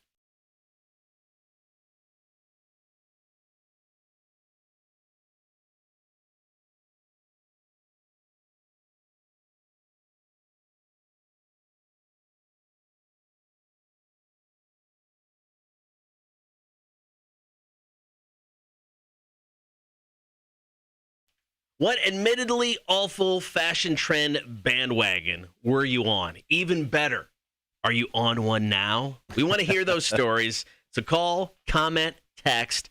Text number is 800-394-1061. So mine sucks because it follows me to this very day. And I'm not talking about the stupid mullet I'm currently wearing on top of my head. I'm talking about my passport picture, Cotter. I have a passport picture now. When I got to Las Vegas in 2007, I mean, MMA, UFC were really hitting big. I mean, we were doing a lot of stuff with them, with the radio station. We were at X1075 that time was like the official radio station of the UFC. So they furnished us with a bunch of stuff, hats and T-shirts. But they also at that time cut a deal. I think it was with like Affliction T-shirts. now, I'm not talking like the egregiously over-the-top ones with like flare on them, like shiny stones. Bedazzled. Yeah, like they didn't give us the nice ones. They gave us like the regular looking ones. And I wore Affliction T-shirts probably for a good 2 years straight. And in my passport photo, I am wearing a white Affliction T-shirt that had like a tribal design, like all the way up, because they would print all over the T-shirt, up on the shoulders. It was printed on 100%. And every time I look at my passport picture, I have to see my big fat stupid face wearing this big, fat, stupid, ugly T-shirt. Now, I know it's really just shoulders and above, but still, it is a horrific T-shirt, and I had dozens of these things, and it was just on a rotation. Like, I exclusively wore, it's like they outfitted me, the UFC, in like 2008 and 9 with just bad T-shirts. So I was on that trend for quite a while. What's the process of changing out the photo? I mean, can you go in and it's like, look at what I'm wearing, can I get something new? Yeah, I don't remember how long passports are good for, but mine's about to expire. So trust me, I'm kind of excited about this. Also, another craze I was into, and this really hit in school, and I don't know if you were into this or not. You may have been. Okay. Starter jackets. Were you into starter jackets at all? Not really. I think you may have been a little. I'm old. Yeah, you were a little past me there. So in middle school, everyone had a starter jacket, right? And I don't know why. It seemed like the Charlotte Hornets starter jacket seemed to be the most popular. Starter jackets were like those hoodie jackets, but they were more like made for winter. So they're really thick. Right. They had and essentially it was like a puffy hoodie. And people were into them. And like everyone had a sports team one. Like if you didn't have a sports team one, you were looked down upon. I had a Chicago Cubs one, but I was too poor to actually own a good starter jacket, so I had an off-brand Chicago Cubs starter jacket. So I was definitely not a cool kid, but this was the business growing up, dude. Starter jackets were the best. So what bad fashion trend bandwagons did you jump on? Maybe you're on one now. Hit us up. You can call, comment, and text. Text line is 800-394-1061. Wanda hit us up, and this is something I so remember. Aquanet and the super high bangs. She said the bangs are closer to Jesus. Closer to Jesus. Along with the side of Hear us, Lord? along with the side of wings to match. In case the wind hit you just right, you take off. She said, I wish I had a picture. I burnt my head so many times spraying the curling iron. So because you had to get the curling iron going, yeah. and then you're spraying the Aquanet. I look back at pictures of women that I graduated junior high, and I guess it was kind of gone by the time I got out of high school. So if you look at pictures in junior high, and you're like, I had a lot of bad choices fashion-wise. I'll admit it. I gave you 5 of them. Yeah. But I feel bad for anybody who's got that graduation picture where their bangs, they're 5 to 6 inches in the air. Do you think Wanda wrote like a quick hymn or something on a Post-it note and just put it up in her hair so Jesus knows not to smite her? Maybe. Jeremy hit us up. We were talking kind of about parachute pants. He said in 6th grade, I wore a different pair. Oh, I'm sorry, hammer pants. 6th grade, I wore a different pair of hammer pants every day of the week. He was rich. That man must have lived inside a gated community as a child. That's incredible. That's great. Like, I loved MC Hammer growing up. I mean, like when they did the Addams Family, Addams Family groove, dude, that was my jam. They do what they want to do, say what they want to say, live how they want to live, play how they want to. I can keep going if you want. I'll stop there. But I'm just saying, MC Hammer was the business growing up. And yeah, I wanted so badly a pair of MC Hammer pants. I never got them. So what bad fashion trend bandwagon were you on? Are you on it now? Let us know. Please call, comment, and text 800-394-1061. All right, so back on the stream, a lot of times we talk about the fashion side of it, but let's go back to the hairstyles because there was admittedly some bad hairstyles. And Charles chimed in. He goes, fashion trends. He goes, I never really got into them. Mostly a shorts and t-shirt guy for me. And for years, I worked in the corporate world where I wore corporate casual stuff. He goes, but in the 90s, I was in sales. And I still had hair. This is Charles, a.k.a. Big, Bald, and Sexy. Been bald for years. He goes, I did the Pat Riley slick back. It was horrible. I need to see this. I do want to see this. Now, on the chat, he also just chimed in saying that he has burnt every picture. Does not exist. But I really feel like one does exist. But the slick back hair, I mean, talk about like slimy sales guys looks. Yes. Like suit, sales, and slick back hair. Like immediately I think of American Psycho, like with Christian Bale. 100%. Like you definitely did cocaine for your job. So did this fall? I mean, was this the time frame? Because back in the 80s and 90s, it's like the big shoulder pads for men's suits. Yeah. So there's Charles, who's big bald. Well, not bald at the time, just big and sexy. Well, slick back hair, big shoulder pads. I think more like Wolf of Wall Street. I'm like he's doing coke in the bathroom. And he's going out and making big sales. He goes, and that's Charles. That was Charles in the 80s and early 90s. I already see it. All right, what awful fashion trend bandwagons did you jump on? Let us know now. Call, comment, and text the number 800-394-1061. MK, that's perfect. Yes, I forgot about that. I had one as well. Which one is the that? rat tail. Oh, yeah, the rat tail was the thing for a minute. Oh, dude. When was that? When do you think the rat tail was like super? I had one in like 5th, 6th grade, right before junior high. Thomas says, Marshall, you can't touch this. I know. I couldn't touch the pants. I had none. Hold on. Let me see if there was like a popular rat tail trend. You want to check the text line real quick? Yeah. Nothing. Okay. I just didn't know. Yeah. I didn't have it logged in. Let's see. Rat tail haircut peak of popularity. Another episode of Marshall Google something. I'm going to guess mid-'80s. I mean, yeah, actually, right here, the rat tail saw a brief period of mainstream popularity during the mid to late 80s. Okay. By the mid-90s, it had rapidly fallen out of fashion. Yeah, I had one. I had one. You could braid it. You could braid my rat tail. Oh. Yeah, it was awesome. I will say one of the worst haircuts I'd ever seen. And this was the ultimate mullet. And I felt bad because a dad had this haircut, and so did his 2 sons. So when I worked at the Country General in high school, little town gas station, a guy had a shaved head. I mean, not to the skin, but, just super short shaved hair. And then right from the back. Oh, yeah. Boom. And I'm just like, who does that? And then his kids walked in, and I'm like, who does that to your kids? Jesus Christ. Felt so bad for him. Charles said, no coke for me. Okay, heroin. Nice. Good for you, man. Treat yourself. He was a good salesperson. Could afford the designer drugs. Jeremy, thank you so much for your comment. We're definitely going to share that here in our next break. MK Ultra says, I believe that's called a skullet, where it was like shaved up front. Yeah, I think that's right. That's probably right. Yeah, it was a look, man. He walked in. I'm just like, wow, you decided to do that. All right, guys, once again, thank you for your stories in regards to our question of the day. What admittedly awful fashion trend bandwagon were you on? Could be a bad haircut. Could have been, starter jacket, pair of Jinko jeans, or rolled up your pants. Yeah, that was a bad look. I'm trying to think, what are some of the other ones? It's like, because I know I have more. I would say even worse than the mullet is when I dyed my hair blonde. Okay. That was not a good look for me because it was a home dye job, and I can't say I really knew what I was doing. So it was bad. I should not have done that. So once again, we got a few minutes before we jump into our last break of our call-in today, which has been great. Guys, thank you so much. What admittedly awful fashion trend bandwagon were you on? Just a quick headline here. Check the AC real quick. Yeah, it was warm when I came in here this morning. Rhett, you also rocked the MC Hammer pants. That's awesome. Couldn't get them. Couldn't get my hand on a pair in Deer Creek, Illinois. Who would have thought? Home of the cornfields. Got no Hammer pants. I was devastated, in case you're wondering.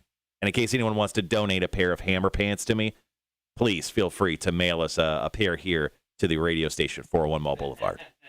Suite 101D. I want to make sure if someone sends me a pair of Hammer pants, I will wear them on the live stream and do the Hammer dance for 30 seconds. Whoa, whoa, whoa, whoa, whoa. Sean, I stayed away from the frosted tips. I just went full-on blonde. I've got pictures of that. I'll bring that in. That's not a good look. I think Sean, sorry, I saw it in the chat where a lot of stuff was going on. I think Sean said he dropped something on our Facebook page or something to the effect of that. Yeah. He put a picture. Okay, yeah. Sean put a picture. Yeah, it was warm. It is warm. It was the air was set to like 77. Why? I don't know. So Friday, it was weird. So I get here Friday. I got here around 8:30, 9 o'clock. Nobody's here. Max shows up about 10:30. I don't think anybody else came in on Friday. Okay. That's kind of how Fridays go around. The building here. was empty.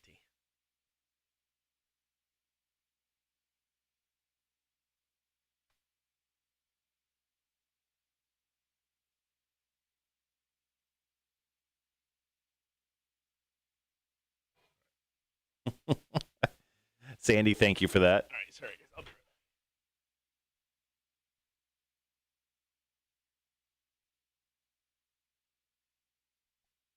Okay. All right. See you later, pal.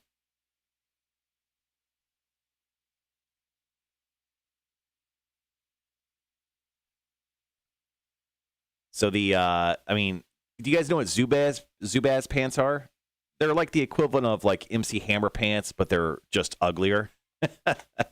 Here, I'll drop a link so you guys can see them. I almost bought, multiple pairs of Zubaz pants, sort of within the last few years. I mean, they're just horrific, ugly-looking pants. But they had some for major sports teams, like Buffalo Bills fans wore Zubaz pants, and they're just like these wild animal print and like 80s-looking printed, designed pants, and I wanted a pair really badly, really badly. I went ahead and dropped a link just in case you wanted to check out what a pair of Zubaz pants look like. But I totally wanted some. They're famous with weightlifters? Yeah, I bet. Jeremy says, who remembers the Bart Simpson t-shirt craze? I think I had a Bart Simpson t-shirt for a minute, dude. I think I was young enough to not really know, but yeah, I'm pretty sure I was part of that craze as well.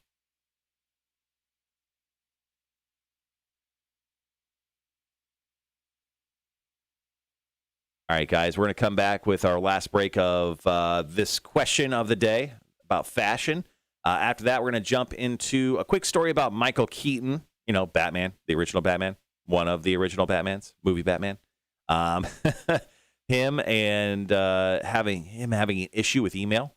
Then we roll for Big Money Monday. We're going to give away hopefully $50 today. So if you haven't already and you want to be in the running to win $50 cash from us, here's how you win. You text us right now, 1-800-394-1061.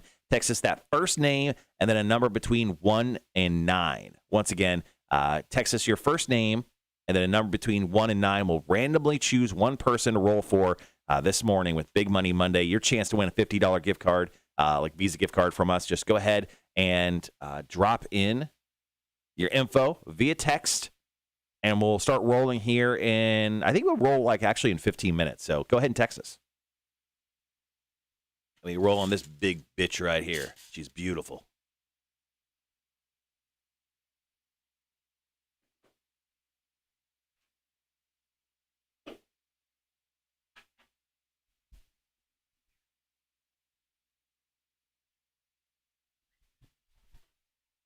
I think that coffee somehow hit Cotter pretty hard, and he ran to the bathroom.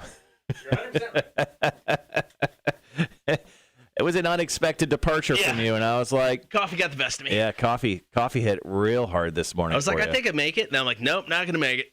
So, I feel better now. I bet you do.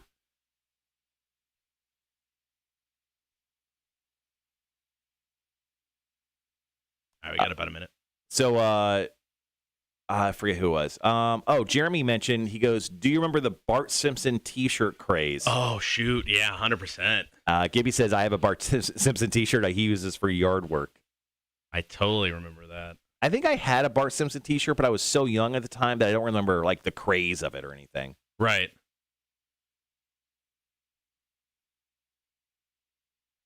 There's a fashion trend going on right now with yoga pants. Yes. Not just like yoga pants in general, a certain type of yoga pants. I could bring that. How about let me bring that up, and then I'm going to go right into Tony's story. Okay. And then after that, go into yours. Okay. Did Renee chime in? She did. That's funny. All right, guys, be right back.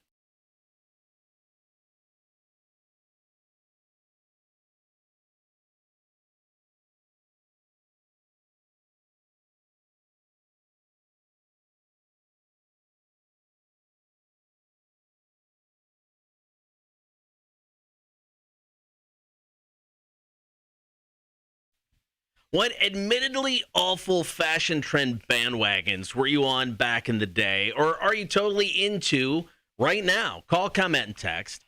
You can text at 800-394-1061. Comment on the chat, Facebook, YouTube, and Twitch. So there's a fashion trend that's going on right now. And look, it's not admittedly bad, but I don't think it works. And I've listened to girls talk about them before. So yoga pants, they're still the best thing invented as of the last 2 decades, right? We can all agree yoga pants are incredible. Yeah. In most cases. In most underlined cases. But there's currently a pair of yoga pants that some genius has put together. They have almost like a diamond shape, kind of imprint that's kind of pushed out of them. Anyway, they're supposed to be like butt lifters, like the yoga pant butt lifters. And if you're a guy, you probably know what I'm talking about because you've seen them advertised on Facebook or Instagram. Your wife may have bought a pair. Your girlfriend may have bought a pair.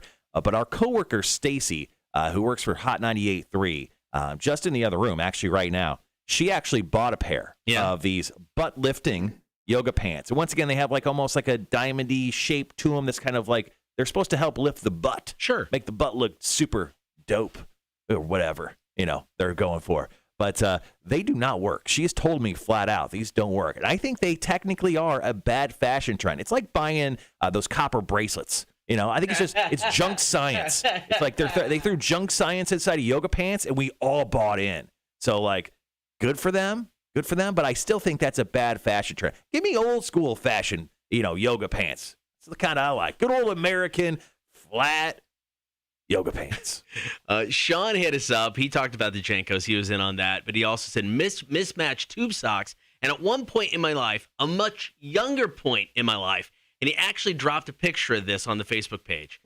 I dressed like a cowboy. Mullet. What? Acid wash jeans, flannel boots, and a hat. Actually, I want to start that fashion trend now. I want to get into that. You want to dress like a cowboy? That'd be sick, dude. When I was younger, big fan of the Dukes of Hazzard. Loved that TV show.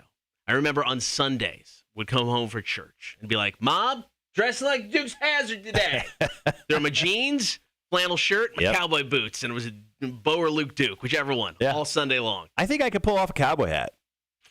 You got the mullet. I think with the mullet right now. Yeah, mullet or not, I think I could pull off. I think I'm a cowboy hat guy. I don't know, man. A nice Stetson or whatever they're called. That is such a juniper. I don't know. Is that a brand of hat? I don't think so.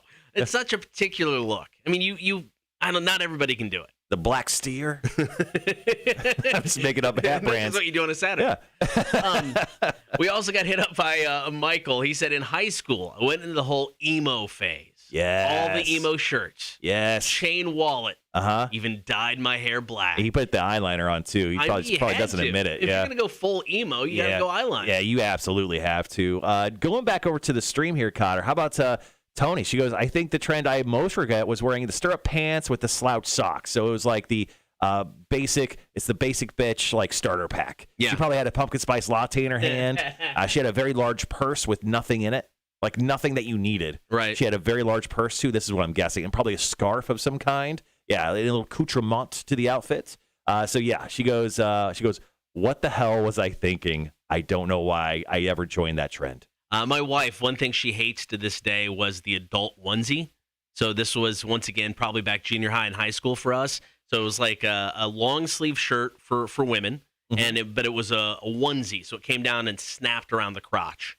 So it was a very she was all in on it at the time, but she's like such a weird. It just sounds uncomfortable. I have to at least for a dude, right?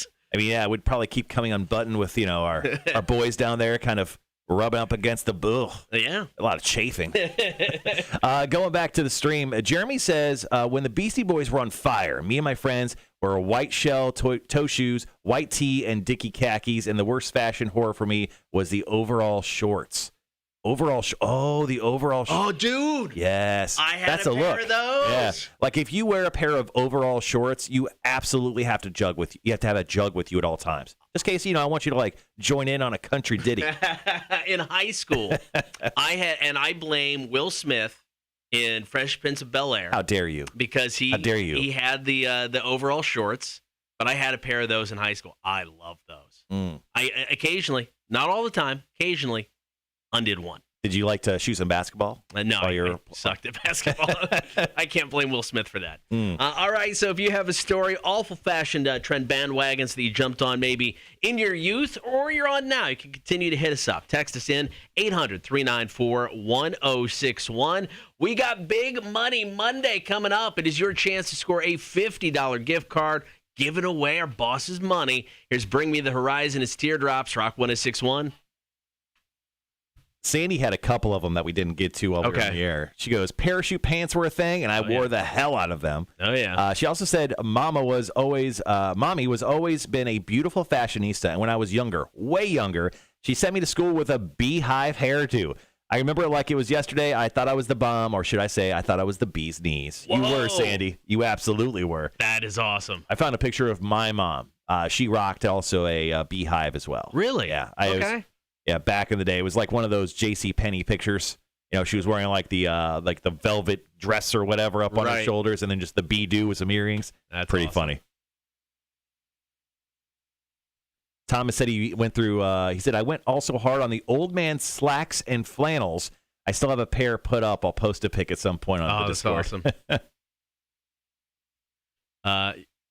Brett, overall one strap hanging free. Yep, I would definitely do that on occasion. I had a lot of questionable looks. Is what it is. Are we hitting a commercial break after this break? Next break? Yeah, so we'll go. Yeah. The coffee's not hitting me, but maybe the sparkling ice is. So. It got me. Got me right there. It's like, nope, not going to make it. Really thought I could hang through this break. I'm glad I did. What's funnier is you actually ran faster than you did yesterday. Yeah. Just running around your pond. I didn't have to poop yesterday. Ugh.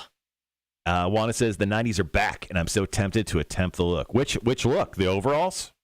The rat tail? Wait, that phased out. Although it'd be sick if you did a rat tail. The skullet?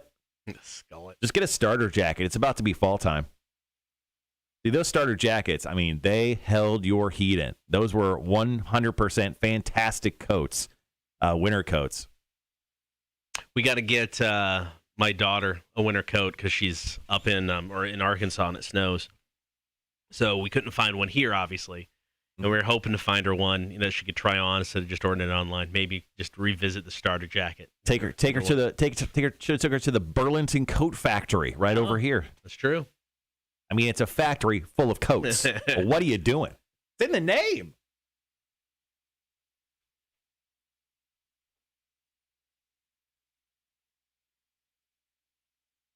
All right, 45 seconds.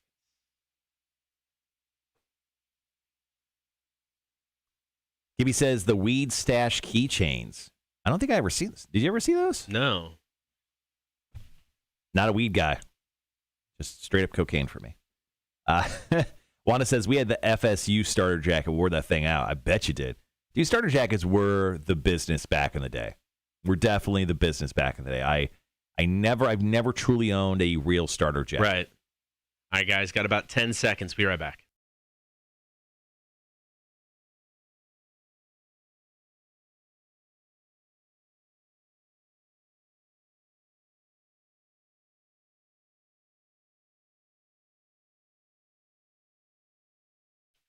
Coming up here in just a bit, your chance to win $50 of our boss's money. Yeah. Big money. Monday. If you want to participate, all you got to do is drop us a text. You just need a name and a number, 1 through 9. So do that right now for your chance to win. We'll choose one random person to win $50 here in just like less than 10 minutes. So once again, your first name and then a number between 1 and 9. You can't choose them all. Just choose one, and then we'll randomly choose one person to roll for on this big old bingo machine of ours. Real fancy. And if your number lands, we give you $50. And it's been a few weeks since we've had a winner, so hopefully it'll be you today. So that's coming up. Quick story, kind of funny stuff with actor Michael Keaton. Right. Wanted to treat himself. I guess he's got a few horses. Yeah. Was going to buy a new saddle for one of his horses. So he reached out to a saddle maker named Cash Cooper. Cash Cooper. I'm guessing Cash Cooper could rock a cowboy. I mean, we talked about a drug guy name. That's a drug guy name right there. So they initially meet face-to-face. Guy is, I think he's from Texas, now lives in California. So they meet face-to-face at his shop, start talking details. Everything's going good. Then they start corresponding via email. Mm-hmm. At least that's what Michael Keaton thinks is happening as they continue to email each other back and forth. But come to find out, he's not reaching out to Cash Cooper. And we're going back and forth. And he'd respond, and then there would be these gaps. And I'd go, hey, how you doing? Just checking in. We were talking about the engraving down on the bottom. Keep it simple. But yeah, okay, ha. And I'm going, all right, he's enjoying this. And then one day I emailed, let's wrap this up. He emails me back, who is this? I go, who is this? Who are you talking about? Who is this? I had been mistakenly emailing Bradley Cooper. Yeah, I thought it was hysterical.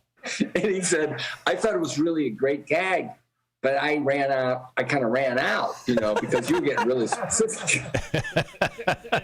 So Michael Keaton and obviously guys named Cooper, he knows too many of them. I guess. Yeah, so big difference between Cash Cooper, the saddle maker, and Bradley Cooper, the movie star. All right, coming up next, Big Money Monday. Don't forget, drop us that text. First name, number 1 through 9, 800-394-1061. Could be your chance to score $50. Rock 1061. All right, I'll be right back.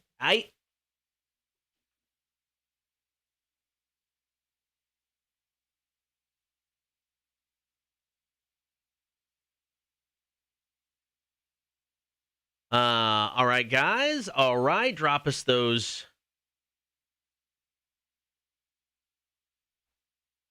Drop us those texts. Your chance to score $50. Hopefully everybody had a nice weekend. Like I said, mine was decent. Wife and I just kind of hung out, got some stuff done. Went out with some friends on Saturday. Went to Two Tides, had a couple beers, walked over to Mood Rights, hit up there and over yonder. If you guys haven't been there yet, check them out. Mood Rights, super cool. There's several new bars in town recently that just have an old school bar feel, and Mood Rights is definitely one of them. They've got 4 lanes of duck pin bowling. You do have to reset your own lanes, which is kind of fun because the bartender's like, hey, you just go through that back door, reset your pins whenever you're ready. And it's like, if you've got a-hole friends, they'll definitely try to hit you with the ball, so just be careful. So that was a lot of fun. And they were out when we got there, but I was looking at the menu online before we went over, and they had $2 Miller High Lifes, and I love a good Miller High Life. And instead of it being a $2 draft, it's those $2 like squatty bottles, the short bottles. But they were out of those. But I was looking forward to that. But if you haven't been there, that place is cool. And then over yonder, which is literally through a hallway, to Mood Rights, and it's like this country western type of feel. It's bigger than I thought, but definitely small. They've got food. Fries are fantastic. A little stage. Normally has some live music going on. So if you're in the Savannah area, 2 places worth checking out. Mood Rights will be a thing for me. I'll definitely be back there. And I want to get to over yonder and actually try some more of their food.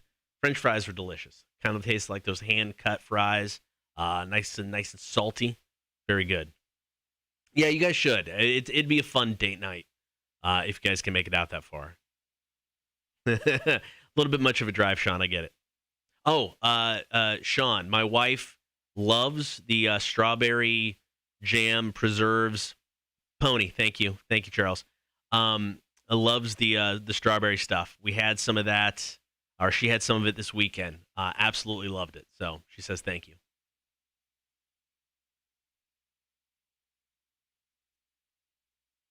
All right, we got a few minutes here. We'll come back in for Big Money Monday. Hopefully give away some cash. I think what else happened this weekend. Friday, like I said, oddly productive on Friday, which is kind of nice. Still trying to bust out this countdown thing. Jesus. So the process behind it is I start without without looking at suggestions from listeners or anything like that. I get a list of songs spun. I find songs that, I go through our complete library. So even songs that aren't going to pop up, getting a lot of spins. I go through our complete library, and I kind of put this hodgepodge list together of where everything should and or could be. That process takes way too long. And then after that, I go through, because once again, I'm a moron. I have to figure out, kind of how long the countdown's going to be. So average out about 14 songs an hour. So then I go through each individual hour, and I move that around to get a tighter looking list. Then I go through all the suggestions that people get, and then I move stuff around again. So it's constantly an ongoing process and trying to make sure everything fits. I needed to start working on this like 3 months ago, but it's coming along nicely. So it'll be ready for the weekend, hopefully.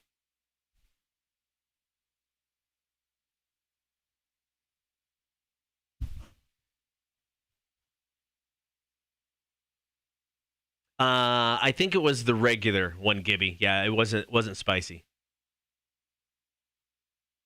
Yeah, but she loved it, so she was all about it. She's probably gonna eat that. She'll be through with that here in a week or so. So, for trivia today, because we're still having phone issues, what we're gonna do is gonna ask people to text in. And we're going to play for people as we take on each other. So we'll play for a listener.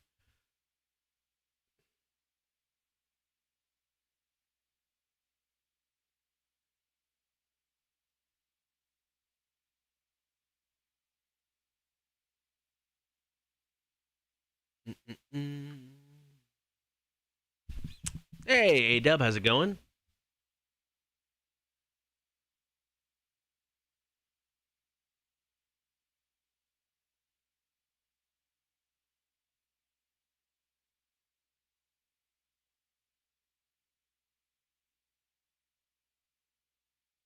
All right, we've got about 2.5 minutes. We're ready to go.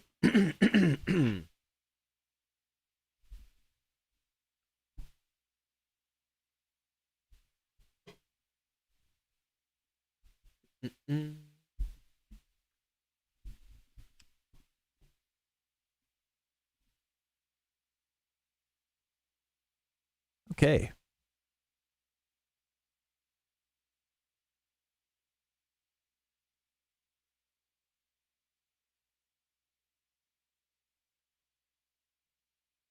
If we didn't get to it, it's Mark's birthday. Mamacita's son. Happy birthday, Mark. Oh, happy birthday, Mark. Yeah. That's awesome. All right, got a minute and a half. Roll into Big Money Monday. So just over, it was about 8 hours ago, I talk about him quite a bit because he always seems to be in the news, at least for his band. Till Lindemann, lead singer of Rammstein, has been arrested in Russia. So I haven't really read the story yet. Hold on. The news was reported by website Summa Inferno in a post that claims that Lindemann was questioned in his hotel room. Lindemann had been due to perform at the McLaren for Homeland Festival in Russia near Moscow yesterday. It believed his detention is connected to Russia's current ban on large-scale gatherings.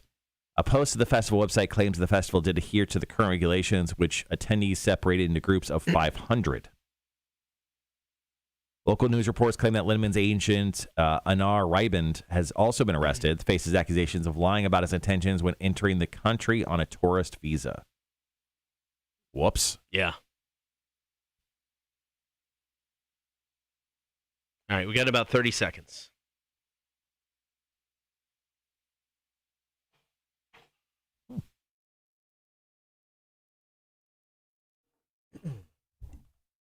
All right. Check. All right, guys, be right back.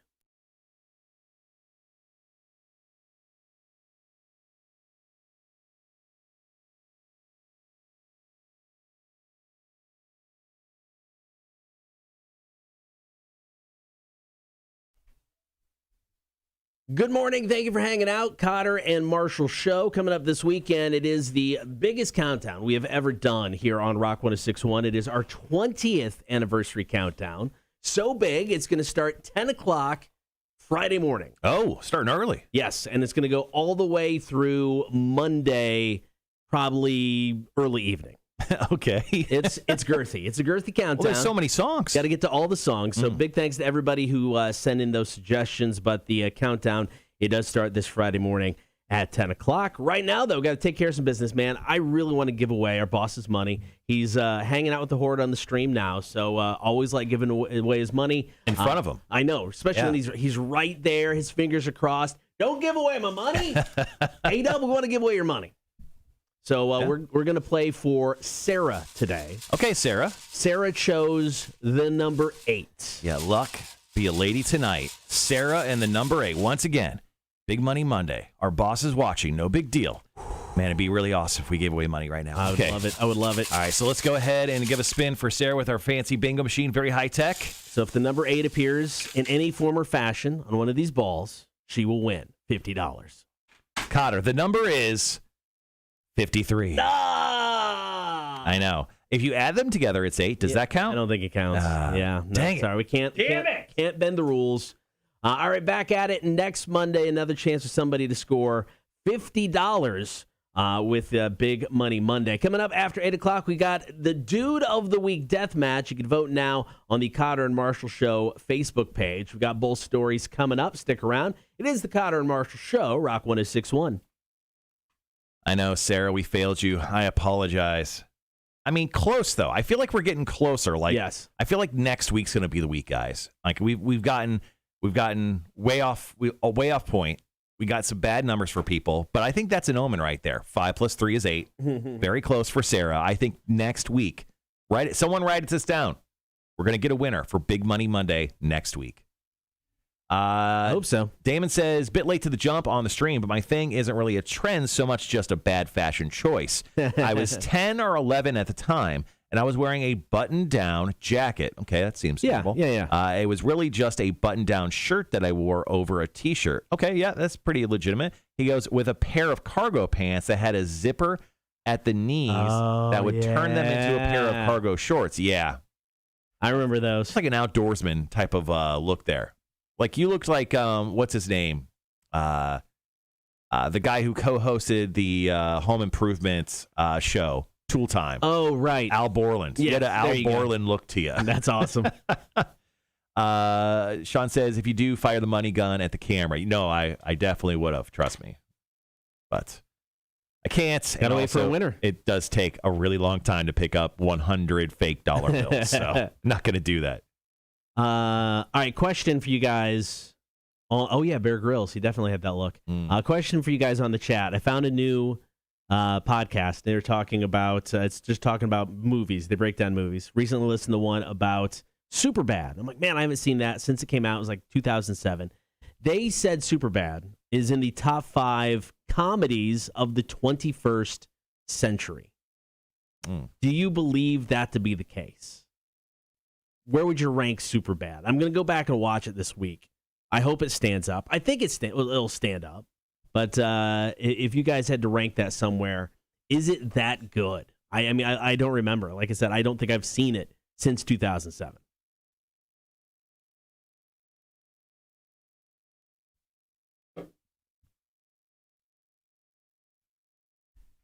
Let's see. I just Googled best comedy since 2001. Let's see. Superbad's probably definitely on that list. The Hangover is number 1. Okay, makes sense. Team America World Police. Superbad is number 3. Okay. On this list. So people do hold it in high regard. Beer Fest at 4. Oh, I love Beer Fest. Harold and Kumar Go to White Castle, the original. Okay. Grandma's Boy, which I've never seen, comes at number 6. You should check that out. Super Troopers comes in number 7. Anchorman, The Legend of Ron Burgundy comes in at 8. Shaun of the Dead comes in at number 9. And Scary Movie comes in at number 10. That's top 10. I think Scary Movie's a stretch. I don't know. Was it the first one? First one, I guess, was kind of fun. Yeah, it was the first one. Okay. And then, there's the original Jackass film, Tropic Thunder, Dude, Where's My Car, Without a Paddle. Without a Paddle? Really? That's a choice. Pineapple Express, Miss March, Old School, Tucker and Dale versus Evil, which is very funny. Step Brothers, number 9. Step Brothers is like a top 3 film for me. I've seen it so many times. And Idiocracy. That's your top 20 best comedy films according to IMDb since 2000. That's the funniest films. Okay. They actually haven't updated this list since 2013, though. Oh, wow. Okay. Thomas, have a great day at work, man. Thanks for joining the live stream this morning. We appreciate it. See you, Thomas. On the list they had, it was Hangover. It was Superbad. What else is on there? I'm trying to think.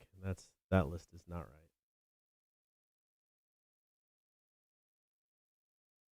right. Sean, I missed your roll again. We can't. Part of the rules. Hangover, Superbad, Anchorman. What else is on? Old School, I think, was on there. Step Brothers was on their list of top 5. Yeah.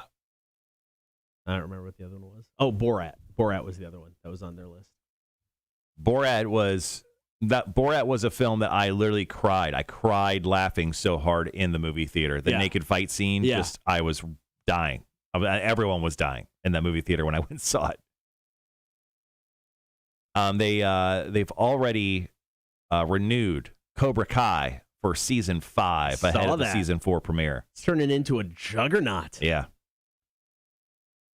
Speaking of Cobra Kai, Ed Asner, he passed away over the weekend. I think he did some work in Cobra Kai or the Karate Kid films. One of them, maybe? I don't know. I think so. Maybe. Probably best known as Lou Grant from the Mary Tyler Moore Show. Went on. So it was interesting. So the Mary Tyler Moore Show, obviously a comedy about a TV station. He played the station manager. So he took his character, like Frasier went from Cheers to Frasier, and they're both comedies. So Lou Grant, the character, goes from Mary Tyler Moore Show, which is a comedy, to the Lou Grant Show, which was a drama. And it kind of took the character and put it into a different spot altogether, which was kind of interesting. It's not something you see very often. Yeah. Tony says Zombieland. I like Zombieland. Yeah, Zombieland's solid. I guess I got to watch Grandma's Boy, guy. I guess I missed that one. I definitely missed that one because I've never seen it. Speaking of movies, Max says she's talked her mom into seeing Shang-Chi on Sunday. Oh, that comes out this weekend. I totally forgot that. Shoot. Yeah, so I planned on going to see it on Friday after work, like I did Free Guy. So then over the weekend, I asked my wife, just making sure, like, hey, do you want to see this movie? And she's like, yeah, I think I do. I'm like, oh, okay, cool. So I guess I will not be seeing it on Friday. There you go. Wait until the wife can go. So Saturday, though, so I'm going to run over to a Perfect Touch, make if there's room, make an appointment for my wife and I to come in and get massages Saturday morning, and then we'll be all massaged out before we head out to Cake Day on Saturday. There you go. Be a good day. That's the reason why I'm wearing the shirt today. So yeah, speaking of, Cake Day is this Saturday. Starts at 1 o'clock. Debilation Brewing out in Richmond Hill. We will have cake. First 20 people who are members of the Horde will get their first beer for free. Mac will be there. I believe Mac's mom is going to be there. Yep. So Tim should be there. Star-studded. Yeah, absolutely. If anything, we'll just shotgun a bunch of beers. It'll be fun. Yeah, it'll be good. But that starts at 1 o'clock. So if you guys can make it, please come on out. Yeah, Debilation also has a brand new blueberry beer. They just put out. I think it was just over the weekend. I saw. Okay. Sorry, I just saw in the chat. Charles goes, Cotter booking the couple tugs. Yeah, we're down. Rhett's going to be there. Talk to Greg. I think Greg's going to make it. Nice. Yeah, we'll definitely have some folks out there. Tony, you're the boss. You can come out. Come out, just for a few minutes, say hi. All right, got about 3.5 minutes into the Dude of the Week. I think this week is another no-brainer. Right or no? No, I think this week's Dude of the Week is 100% a no-brainer. I think people will, you think. But I don't know. We'll let them decide. While you're out having your coffee poop this morning, we talked about Zubaz pants. That's what they are. Yeah, that's kind of what. So I was actually gonna buy a pair of Zubaz pants because the guys, the fan base, the Bills Mafia for the Buffalo Bills, a lot of them wear Zubaz pants. Right. And they actually did a Zubaz pants night down at the Jacksonville Jumbo Shrimp before. That's awesome. But I honestly thought about just buying a pair because I think I could pull them off. that was like the pants that I wore back in the day. So those are more, they're not like tropical print. A lot of the ones my grandma made were like tropical print pants. Yeah. Or just loud and obnoxious. They were crazy. I remember I had like a lime green pair. Maybe she was just trying to get people to notice you. Maybe. Maybe. He doesn't say much. There'll be a conversation starter for the little fella.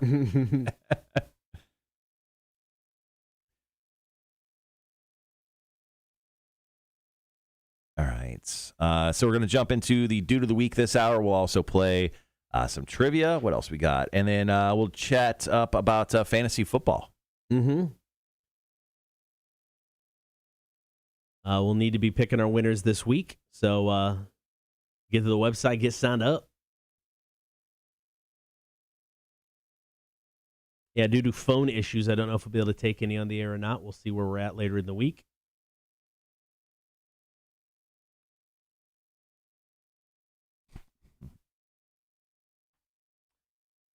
So this fall, looks like we're going to get a apple pie toast crunch from Cinnamon Toast Crunch. So it's just a new flavor? Yep, it's supposed to be apple pie in cereal form. It's being spotted in stores already, but it might not be out nationwide yet. So a few years ago, they tried apple Cinnamon Toast Crunch, but this is a different version of it. And some reviews are saying it does kind of taste like apple pie. But it is apple pie toast crunch. I have some apple pie seasoning at my house. Can I just buy regular Cinnamon Toast Crunch and just put apple pie seasoning in it? Yep. Probably the same effect. Yeah. I bet you get the same thing. Tony says, what about Zoolander and Dodgeball? I don't think I've honestly ever watched Zoolander all the way through. Dodgeball, I love. Dodgeball is one of my favorite movies. Yeah. I love that movie. Yeah, I'm trying to think. I've seen every bit and piece of Zoolander, but I don't think in one sitting. Yeah, I honestly don't think I did. Gibby, what a throwback with Gibby here. He goes, what about Shrimp Tales? Did we ever figure out from that guy? Yeah, well, he got canceled, so it well, they went away. tried to cancel him. I don't think he was fully canceled. All right, guys, be right back.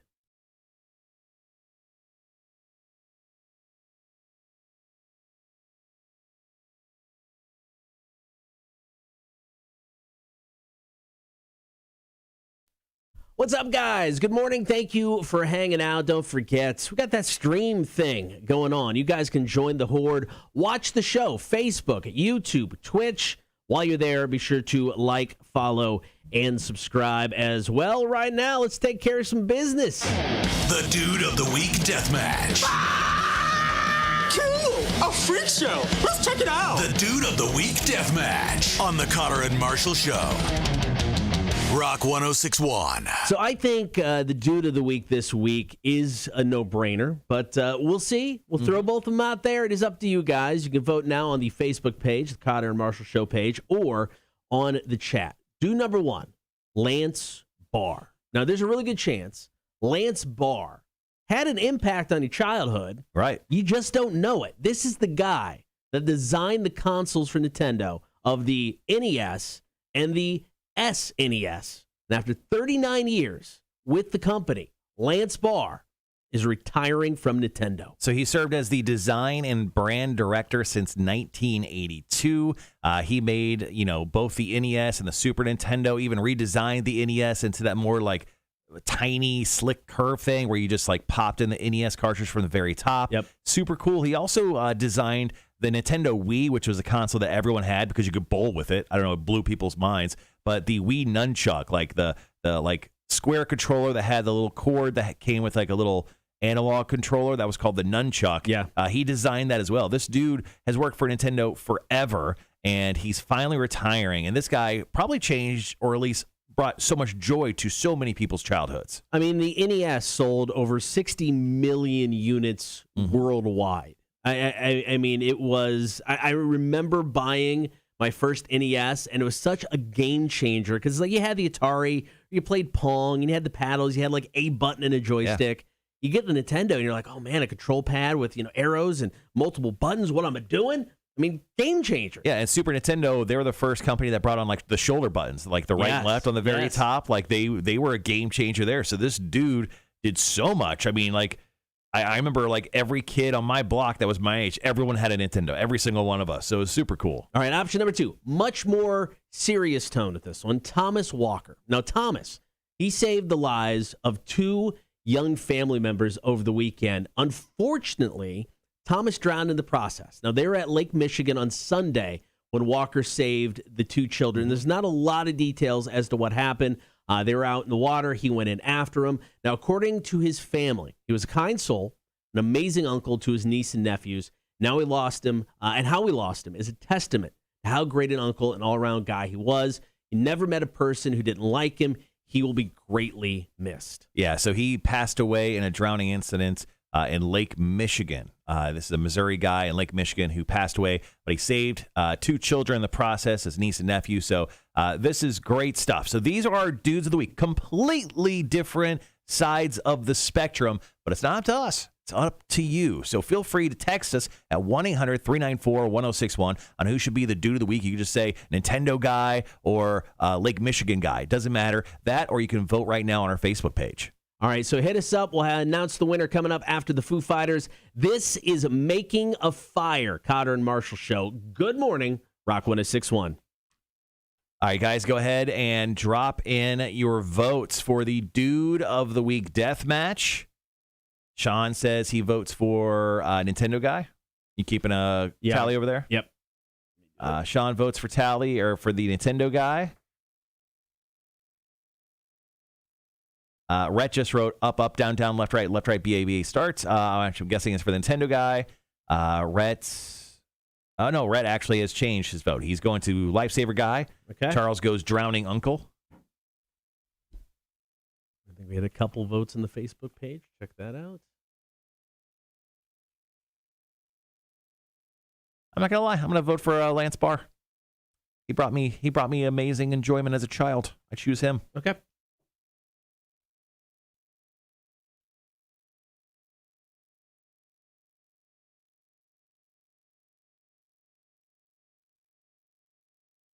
All right, guys, doing the dude of the week right now. Wanda says she put hers on Facebook. Yep, I got it. There. Thank you, Wanda.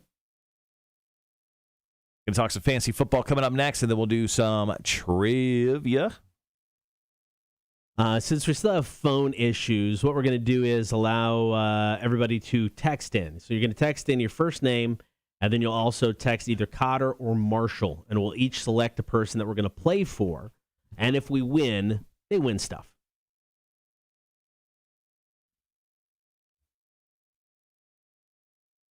So I think Tony, you're voting for Nintendo. While Lake Michigan is amazing, it should be honored. Life's touched by Nintendo is slightly more significant. I agree. That's a lot of lives. All right. 60 million consoles just for the first one. Yeah.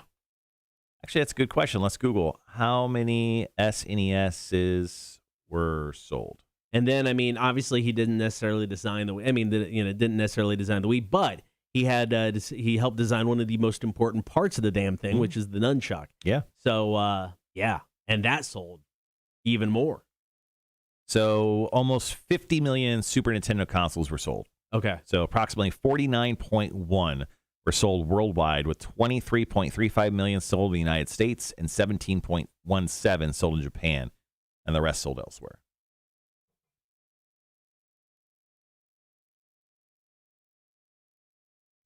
Sean goes, "Oh, Tony's joining us on this island over here."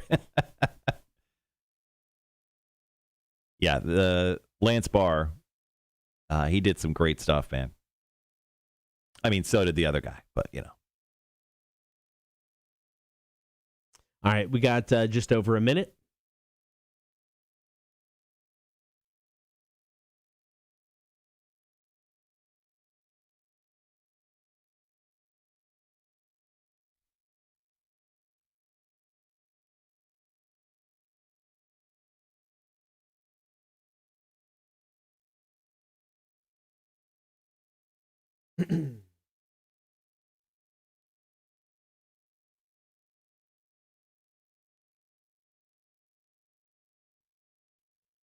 So, in an interview, Tom Cruise said that he wouldn't do the Top Gun Maverick film unless Val Kilmer was in it.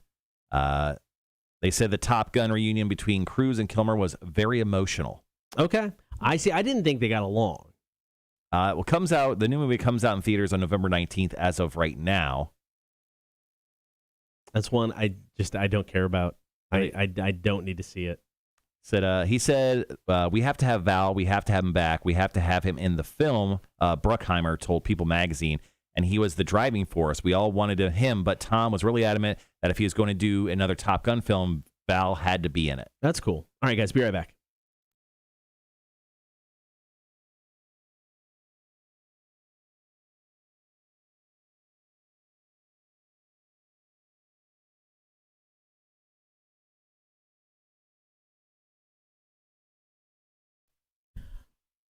Choice number one for Dude of the Week, Lance Barr. Lance Barr is the guy that designed the NES and SNES consoles for Nintendo. Also helped design the Wii Nunchuck. This guy had his hands all over your childhood. Yeah, and he's finally retiring. Good for him. Our other Dude of the Week is a Missouri man who drowned in Lake Michigan, but he saved two children in distress. His name was Thomas J. Walker, 40 years old.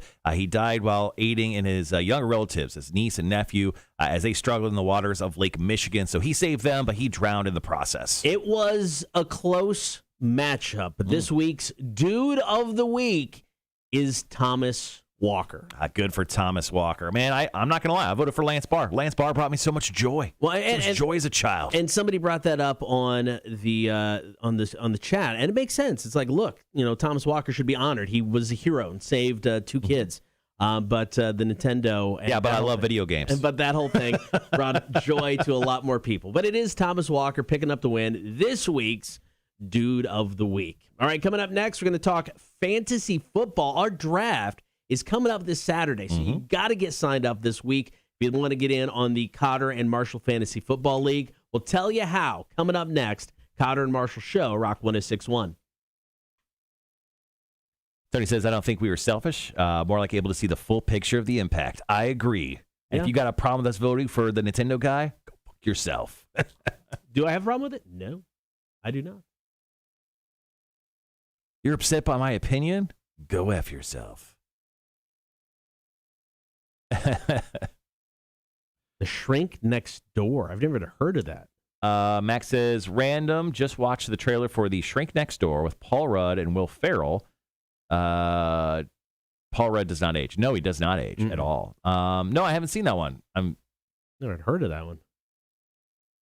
I'll look it up real quick.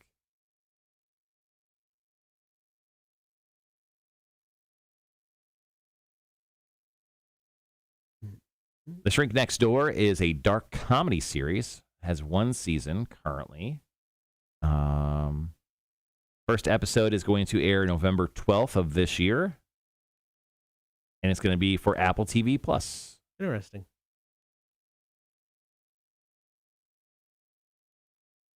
I think Ted Lasso has been a game changer for Apple TV.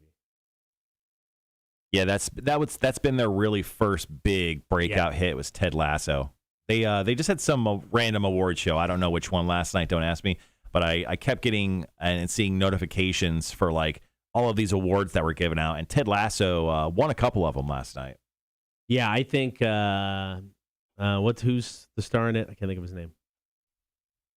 Yes, that guy, Jason Sudeikis. There you go. I mean, I think he's just stupid talented anyway. But I mean, I think you're going to see him win all the awards for the next few years, just because I think that show is so good. All right, I've heard it's so good. I haven't seen it yet. But I've a lot of people have said the second season isn't as good. That happens. But it's done by the guys from Scrubs. Is it? Bill Lawrence is the okay.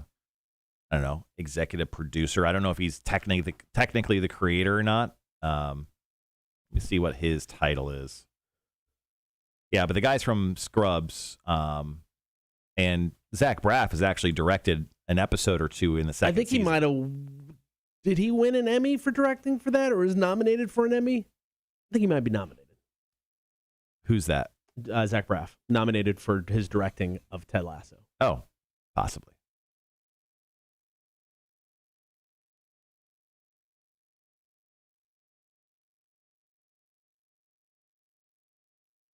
It was developed by Jason Sudeikis, Bill Lawrence, Brendan Hunt, and Joe Kelly.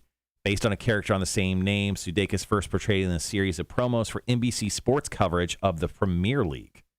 Interesting. The series premiered with 3 episodes on Apple TV Plus in 2020. Then it was renewed 5 days later for a second season of 12 episodes. Those episodes premiered on July 23rd. And I think, and it was already renewed for a third season. It was renewed for a third season last October. Damn. Yeah, they're like, we got something here, guys. Keep it going. Yeah. Yes. Now, it's not enough to make me go get Apple TV, but I definitely one day will watch it.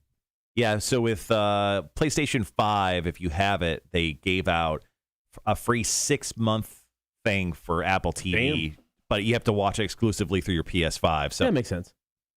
Which is great because there's a show called C with Jason Momoa on Apple TV Plus that I watched the first season illegally. And now that I have it, I can watch the second season very legally, and it's very good. It's very good, and it's well worth it. So the first episode came out this past Friday. So with that show, I'm going to stack a bunch of episodes and binge like the first 4 or 5 episodes and probably do the same thing on the second half. I think they do something like 8 or 10 episodes. Sure. All right, I'll be right back. That coffee hitting again? Coffee is hitting again. The morning show with Jen Aniston and, I think Michael Scott, is the bad guy. Nice. Yeah, Apple TV's got some stuff, but not a ton of great stuff. Apparently, they have like a Beatles documentary that's going to be coming out. That's going to be a pretty big deal. They also have a Beastie Boys documentary on Apple Plus, TV Plus. That's well worth it.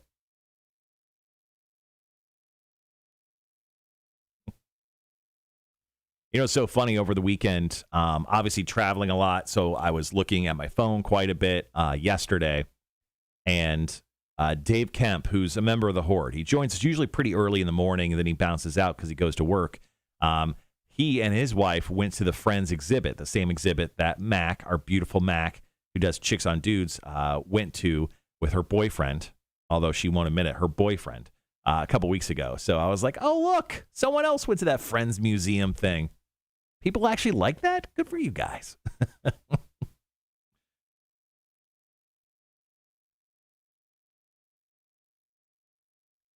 All right, guys, coming up next, talking about fantasy football, we're going to be choosing all of our members of our fantasy football league here in the next few days. So you'll get a chance to join the league with us. All you got to do is sign up online via rock1061.com. Then we'll play some trivia for one of yous for a chance to win some passes to the bar crawl. That's this coming Saturday. The Tailgate Bar Crawl, brought to you by Savannah Bar Crawl. That's happening this coming Saturday, so we'll hook you someone up with a pair of passes to that. And then we'll dive right into the last hour of the show. Dave Kemp, that guy's my people. I bet he is. Yeah, Apple Plus does not have enough content worth the $5 a month, for sure. I 100% agree with you there, Mac.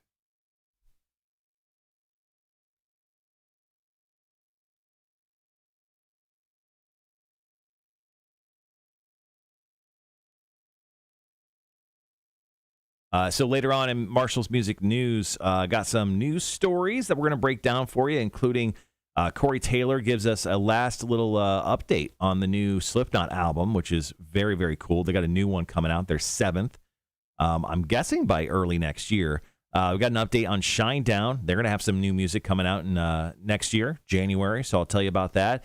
And then we haven't seen this fella in a long time. Marilyn Manson popped up over the weekend, so I'll tell you where you could have saw him if you didn't. Kind of the strangest place you would think Marilyn Manson to kind of pop up, but honestly, at this point, it wouldn't surprise me. But randomly, just Marilyn Manson appeared on TV screens and in Chicago over the weekend. So I'll tell you about those stories in Marshall's Music News here in a little bit.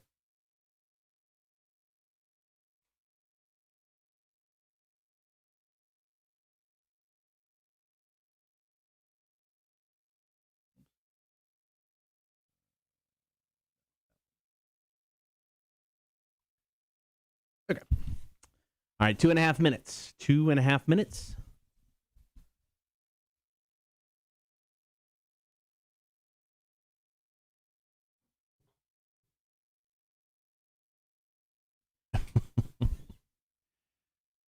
Yeah, I worked like crazy on my mom's house over this weekend. Went back home to Illinois. Did the shutters, most of them, except for one, which almost killed me. Edged her driveway. Love edging. So edged her driveway. Make sure that was cleaned up. My brother apparently was mowing yesterday. Right. So I was helping him out a little bit. And then it was just like I was attaching mirrors, putting up stuff, rearranging furniture. They had apparently a sleep number bed, which was their guest bedroom bed, which is really nice. You know, you can change the your sleep number. Yeah. But putting a sleep number bed together for the very first time, never done that before. That's also a lot of work. So it is. It's just like, I've never had to deal with an air bed before. Right. And it's a lot more intricate than just blowing up an air mattress. There's tools and remotes and other silly stuff. So that took way longer than it should have took. Yeah, we got a lot done at my mom's house. Plus, I taught my mom how to grill. Apparently, my dad refused to let her grill. Really? Yeah. So, and then I found out that, the grill plates, the things that cover the burner so you don't have flame up, like 2 of them were completely rusted out, like broken in half. So, oh, no. Yeah, so I ordered some new grill plates and like a cleaner, like a wire brush. Right. She had one. It had like 2 bristles on it, like on the left-hand side. So Good son Marshall over here bought some new grill plates and a wire brush. They arrived Thursday via Amazon to my mom's house so she could grill.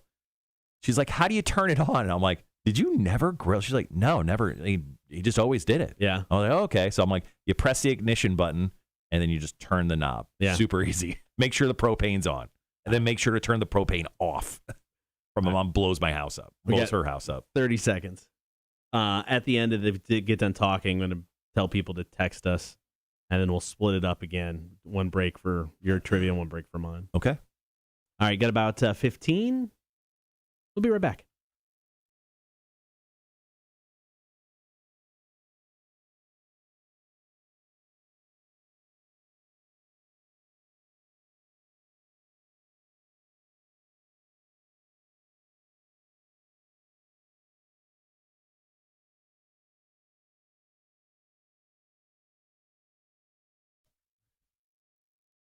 Football season is just, over a week away. It's next Thursday. September 9th is our very first game of the season. So close, guys. So close. And that means fantasy football is also here.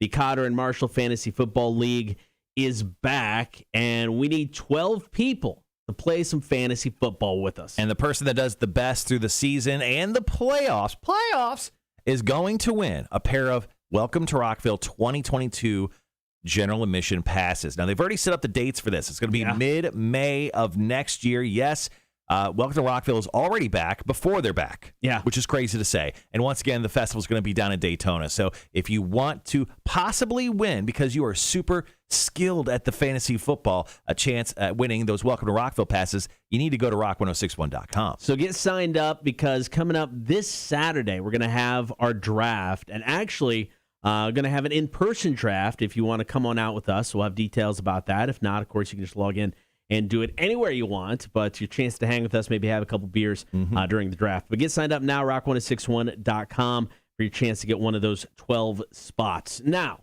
Tim Janier is basically out of the country. He's in Alaska. Same thing.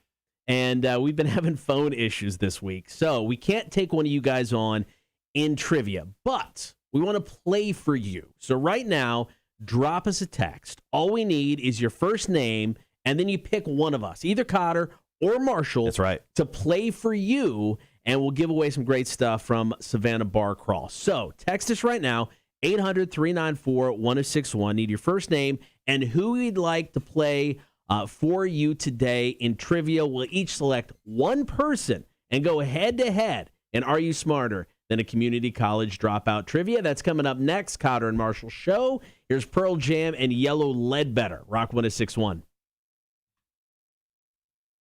All right, guys. So if you want your chance at scoring some free passes, you might as well do it. I mean, you can use the passes. If you don't, I mean, it won't offend me a little bit, but go ahead and do that. 1-800-394-1061. Just text your first name, like Molly, and then choose Cotter or myself.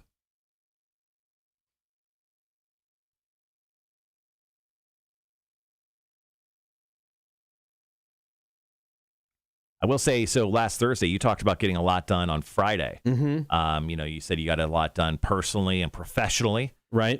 Thursday, before I jumped and took my flight out on Thursday, I'm like, well, I'm going to go ahead. I'm not going to take a nap like I usually do. I'm going to stick around and just work until I have to leave.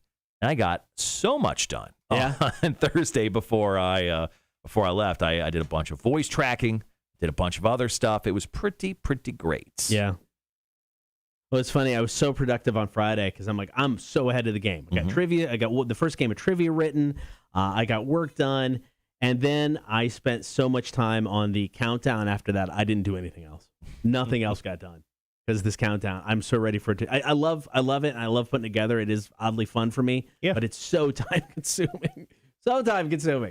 How far done are you with the Rock 106 1061 song countdown? So this is the process. So the initial process is going through and getting a list of over 1,000 songs and kind of how many times they get played on the radio. And then I go through our complete playlist, stuff that doesn't normally get played. And I put all of that together in one massive list because this is all about songs. This isn't just any song in rock. This is songs that got played on Rock 106 or have been played on Rock 161. So I get that, and then I go through the first time, and I go through the once over and get them in a first order.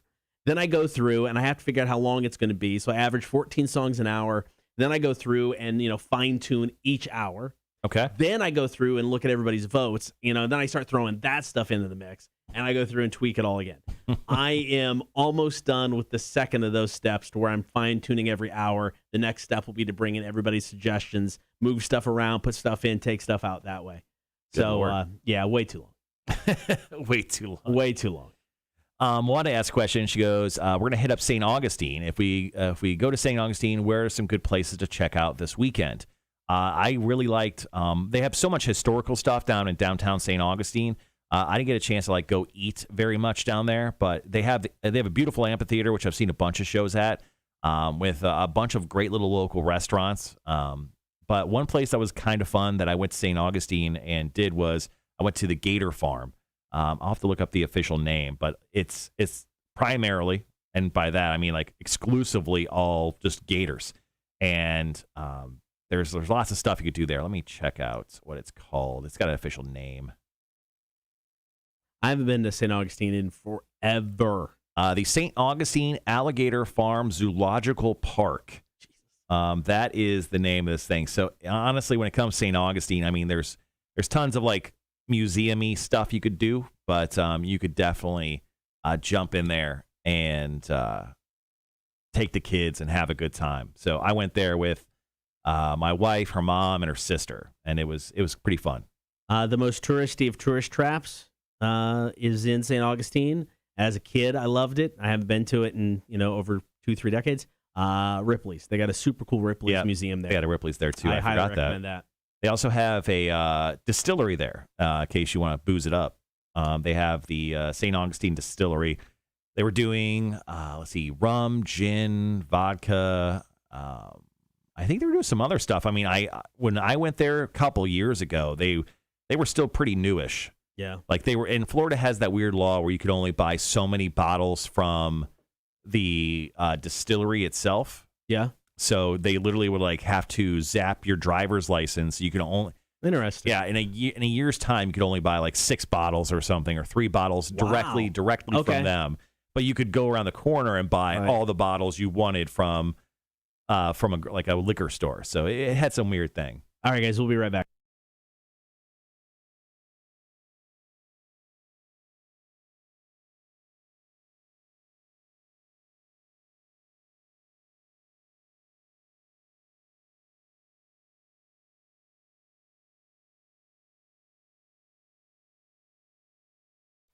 Are you smarter than a community college dropout? Brought to you by the Savannah Bar Crawl. So here's what's happening today. Marshall and I are going to take on each other, but we're going to represent one of you. I'm going to be playing for Wanda today, and Marshall, you're playing for Rhett? I'm going to play for Rhett. Perfect. So we're going to take each on in one round of trivia, and whoever wins, that listener, scores the free passes from the Savannah Bar Crawl. All right, so I'm going to question you first, Cotter. You know the rules, 7 questions and 60 seconds. If for some reason you don't know the answer, feel free to say pass, but I doubt that comes up. You're a pretty smart guy, but possibly. And then obviously your time will begin after I ask the first question. Are you ready? Bring it on. Okay, here we go. Question number 1. Who directed the 2001 film Black Hawk Down? Oh, my Lord. I passed. Don't know. The first question. I know, right? Question number 2. What 2 boxers fought in the famous matchup dubbed the Thrilla in Manila? Name both of them. Was that Ali and Frazier? That is correct. Question number 3. Before gaining international popularity with its plastic interlocking bricks, what did Lego make? Multiple choice. Wooden toys or bicycles? Wooden toys. That is correct. Question number 4. How many players are there in a standard curling team? Ooh, good question. 4? That is correct. Okay. Question number 5. What type of animal is a wahoo? A bat. That is incorrect. Question number 6. What Stephen King novel features the characters Annie Wilkes and Paul Sheldon? Misery. That is correct. And question number 7. What style of beer is used to make a black velvet cocktail? IPA. That is incorrect, and your time is up, Cotter. You got 4 out of 7 today. All right, Wanda, got 4 for you. Hopefully that will get the job done. We'll find out because Marshall is playing for Rhett's. That is coming up next. Are you smarter than a community college dropout? Brought to you by the Savannah Bar Crawl. Cotter and Marshall Show. Rock 1061. We'll go over the correct answers next. Oh, shit. Sorry. God damn it.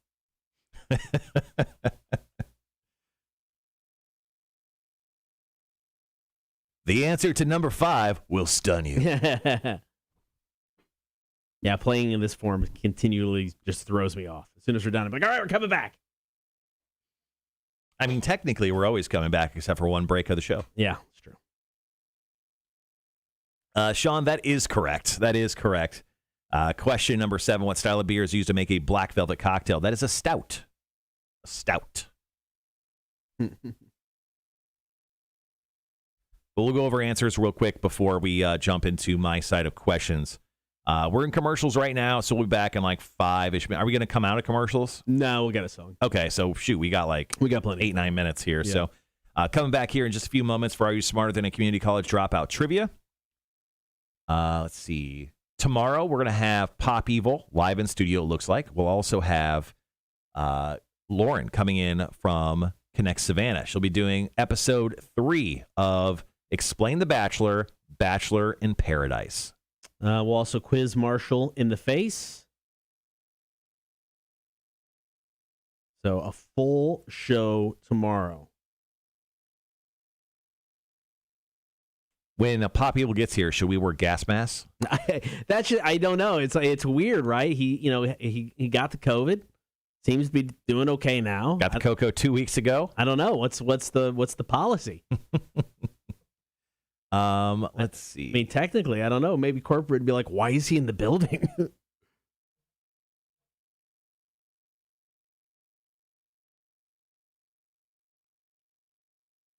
So was looking into some of the Hurricane Ida stuff. So some levees have broken in Louisiana. I love that song. And there is area now to where, I mean, people are in attics and on top of the roofs of their house because the water is so high in certain areas. Good Lord. Yeah, it's scary stuff, man. Scary, scary stuff. And it's like, I get it, around here, a lot of people, and it's like a lot of the mayor and the mayor of New Orleans was like, look, it's just moving too fast. They didn't have time to call for an evacuation or whatever. It's like, I get especially around here, not leaving, when they start doing the evacuation stuff. But man, stuff like this scares the crap out of me. It's like, I feel better now where we live. I think we're in a much better spot and don't necessarily need to evacuate. Mm-hmm. But dang, so scary just dealing with the aftermath when it's this bad. Sorry, I was popping in on the live stream our new Explain the Bachelor little panel. Just had one made the other day, so want something a little nice for the segment. So it looked nice.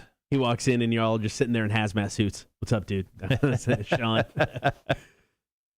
What are you doing here? Yeah, I'm guessing we'll have Lee in studio. Lee has amazing hair. This man, fantastic hair. I want to know what his budget is, and it'll probably be one of my questions for tomorrow. I think it's fair. What's your budget for grooming? Because it seems like there's a lot going on with the hair. I mean, he's a hair and beard guy. Yes. And it is finely tuned. I mean, there is some fine tunage to both of his beautiful manes of hair on both chin and head. So that'll definitely probably come up. And if you guys have any questions for Pop People that you can think of right now, please feel free to chime in, drop your question in, and if it's really good, I'll definitely ask. And if it sucks, we'll laugh at you. All right, coming in with the second half of Are You Smarter Than a Community College Dropout trivia here in just a moment. So we're playing for people today because our phones are a little wonky. So Cotter played for Wanda. He got 4 out of 7 correct. Rhett, I'm playing for you. We'll see how you do, or I do for you, coming up here in, I don't know, another couple minutes or so. I think you probably got it. Let's see. Get that. If it comes down to a tie, what I'm going to do is we're just going to flip a coin. Okay. Because you'll get that, I think you'll get that. You'll get that. You'll get that. So there's 4 I think you've got. And then I think you're going to get at least 5. I'll be the judge of how stupid I am. Guys, and of course, while we're waiting for the second half, Are You Smarter Than a Community College Dropout Trivia? If you feel like getting a little jumpy, want to ask a question for the beginning of the week, like, will I make it to Friday? Will I not get drunk on Wednesday, which is usually my drunk day? I'm just saying, definitely don't relate to that. I definitely don't drink on Wednesdays. Any other sort of questions? Feel free to hashtag ask the 8ball. But feel free to ask a question out there. Yes or no question for the week. And then we'll ask the 8ball. Oh, our Tybee Island story of the lady pleasuring herself made show prep. Of course it made did. show prep. That one's too easy. Just like her orgasm. Gibby says, any future collabs with other artists or next album or live stream event? That's a great question, Gibby. I may steal that one. Maybe they need to do exclusively live streaming events for a little while. Yeah. Well, thing is, I think there's only like 10 more dates on this tour that they were supposed to accomplish anyway. Then I think they were done for a hot second. So I think they were kind of coming at the end of it, and it just came at a really weird time. Wanda says, hashtag ask the 8ball. Will I have a great anniversary trip this weekend? Let's see. Will Wanda have a great anniversary trip? Without a doubt. Without a doubt, Wanda. You're welcome. All right, here's some weird research. Researchers. So this was talking about the size of a guy's junk and whether it actually matters when it comes to pleasuring the ladies. It does. So researchers had men in relationships wear big silicone rings around their units, basically making it shorter. So it's like it was a thick ring, so it was like you can only go so far in. Yeah. So they did different sizes, 4 different sizes. Call that a cock ring. No, not a cock ring. This is not a cock ring. It's something completely different. 4 different sizes that decreased their length by different amounts. The biggest one cut the length down by 2 inches. Okay. So the partner had to rate how pleasurable each sex session was without knowing which ring the guy had on. The sex with the biggest ring, so making your junk shortest, 38% less pleasurable. So making it the least. So then a few women said it was more pleasurable, though. So it's not one size fits all. But then I looked at these rings, and it's just like, that's what they had to wear. They look like toilet paper. That's exactly what I thought. They look like if you just like took a laser beam and cut toilet paper down to different lengths. It's kind of what they look for. So sorry, guys. Size matters. Let's see. Oh, great! Another great question from Sean. Hashtag ask the 8ball. Will camping this weekend go off without a hitch? Outlook not so good. Ooh, Sean, I'm so sorry. That sucks for you. Gibby has one. Hashtag ask the 8ball. Will the wife or I catch the Coco tomorrow at the concert? Thank you for calling it the Coco. I love that. Very doubtful. Very doubtful. Maybe protect yourself. Like, wear a mask, but only like on your way in and on your way out, because you'll be drinking the rest of the time. And by that, I mean water. You don't drink alcohol. Got about a minute. Let's see. Tony says, hashtag ask the 8ball. Will I get the office Halloween decorations done on Thursday? Oh, that's actually a really good question. Let's ask that. Let's see. You may rely on it. Okay. Hey, positive vibes only, Tony. Let's go. Halloween time. Let's go. I love it. All right, 35 seconds. Will Clemson beat Georgia this weekend? I got to fit this one in. Hear that game on our sister station, 96.1 The Island. Never heard of it. Will Clemson beat Georgia this weekend? Reply hazy. Try again. Ooh. We'll try again after the break. All right, 20 seconds. That Gator Farm is oddly expensive. $30. $28.99 to get in for ages 12 plus. Damn, that does seem kind of pricey. All right, guys, 10 seconds. Be right back.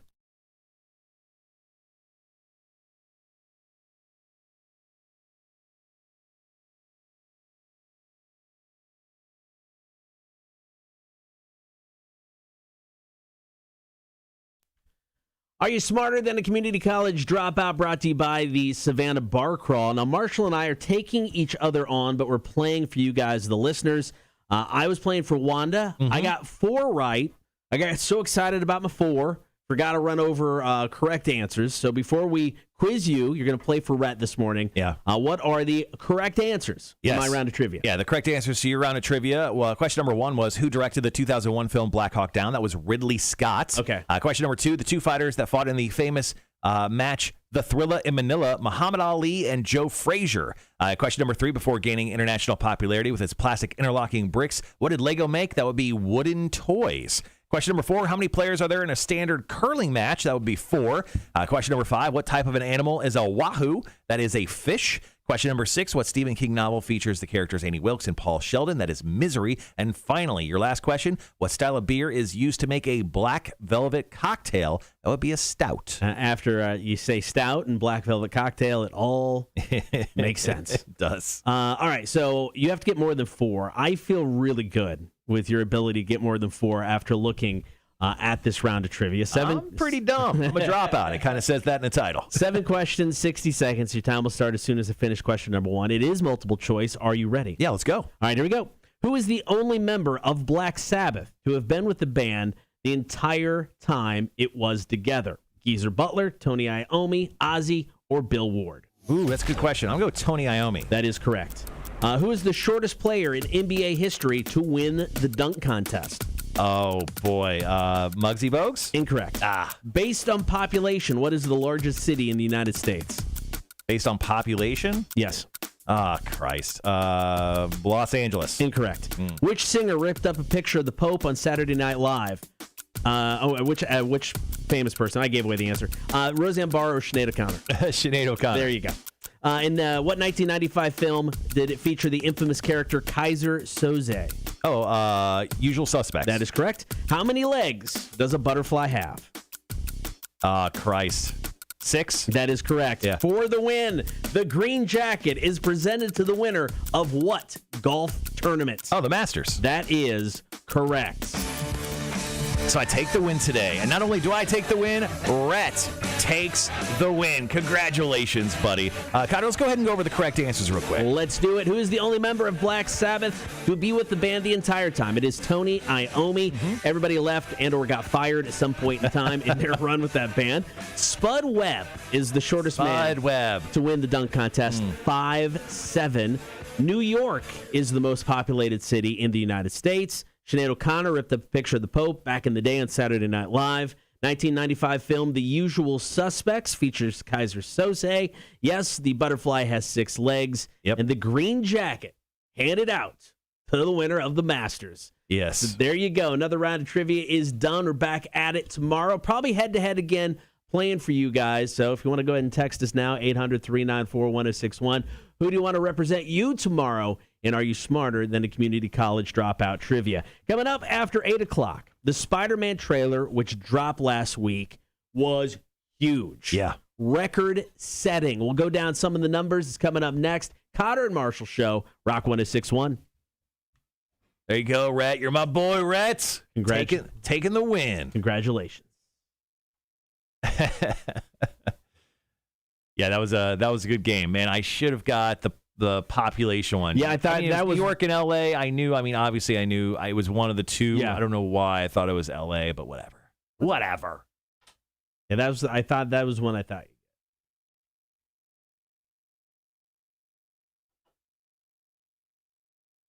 Yes, love it. All right, guys, into the last hour, we'll talk Spider-Man.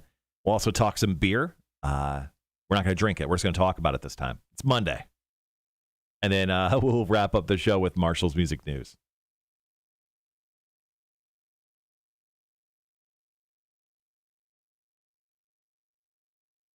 You know, it's sadly nice to see, and it's horrible news. So I use, when it comes to like news stuff, I just don't go to like Fox News or CNN or MSNBC, like as in like reading articles. I like to look at kind of the spectrum of it, and that's why I use Reddit a lot. So I use there's a news section on Reddit that there is posts from every website available on here, right?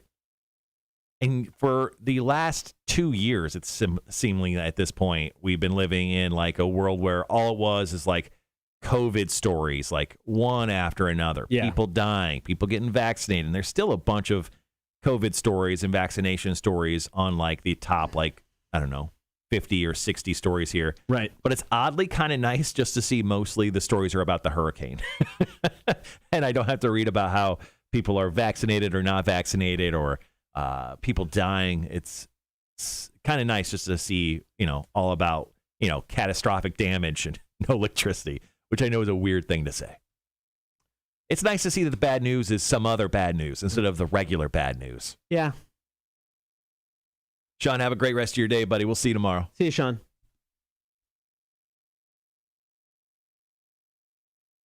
I'm looking forward to the show tomorrow. I think it should be fun. Don't know if I'll stick around for all of Pop Evil. Be there for a bit. Oh, I thought you about our morning show. I'm like, you should stick around the entire show. I'll give it an hour.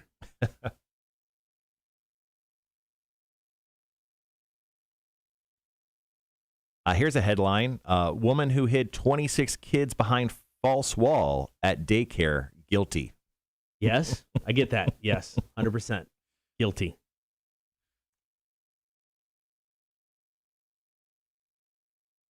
So this is a story from Albuquerque. This is from a Albuquerque, New Mexico news station called KOB4.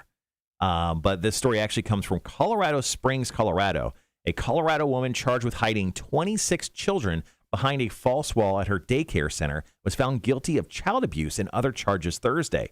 Carla Faith was convicted of 26 counts of child abuse and all sorts of other stuff. One of her employees was also convicted of 26 counts of child abuse.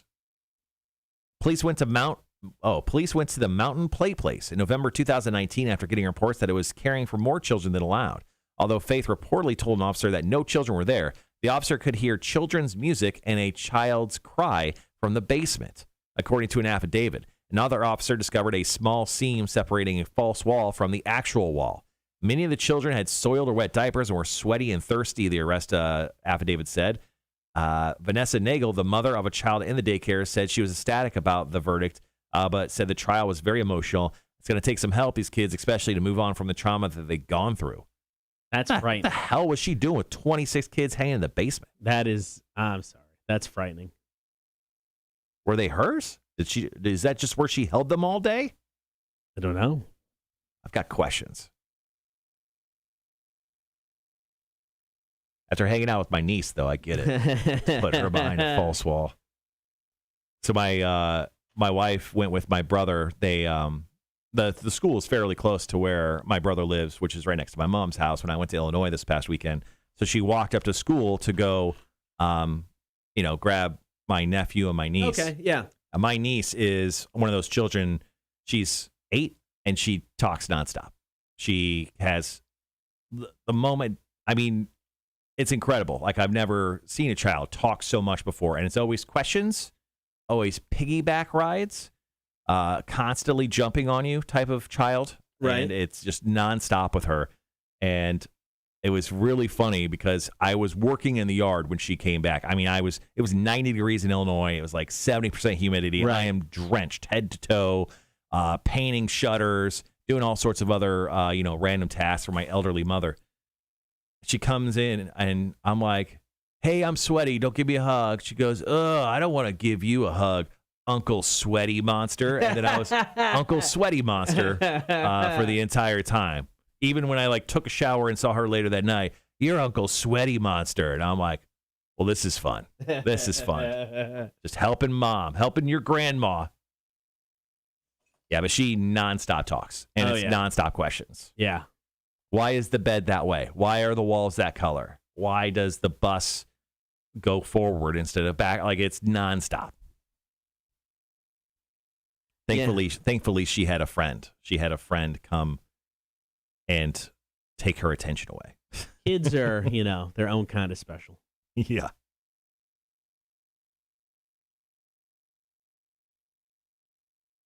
Wanda says, oh, yeah, she talks like Selena. Yeah, a lot. Yeah. How far away are we from break here? We've got over 10 minutes. Ooh, quite a bit of time. Plenty of time.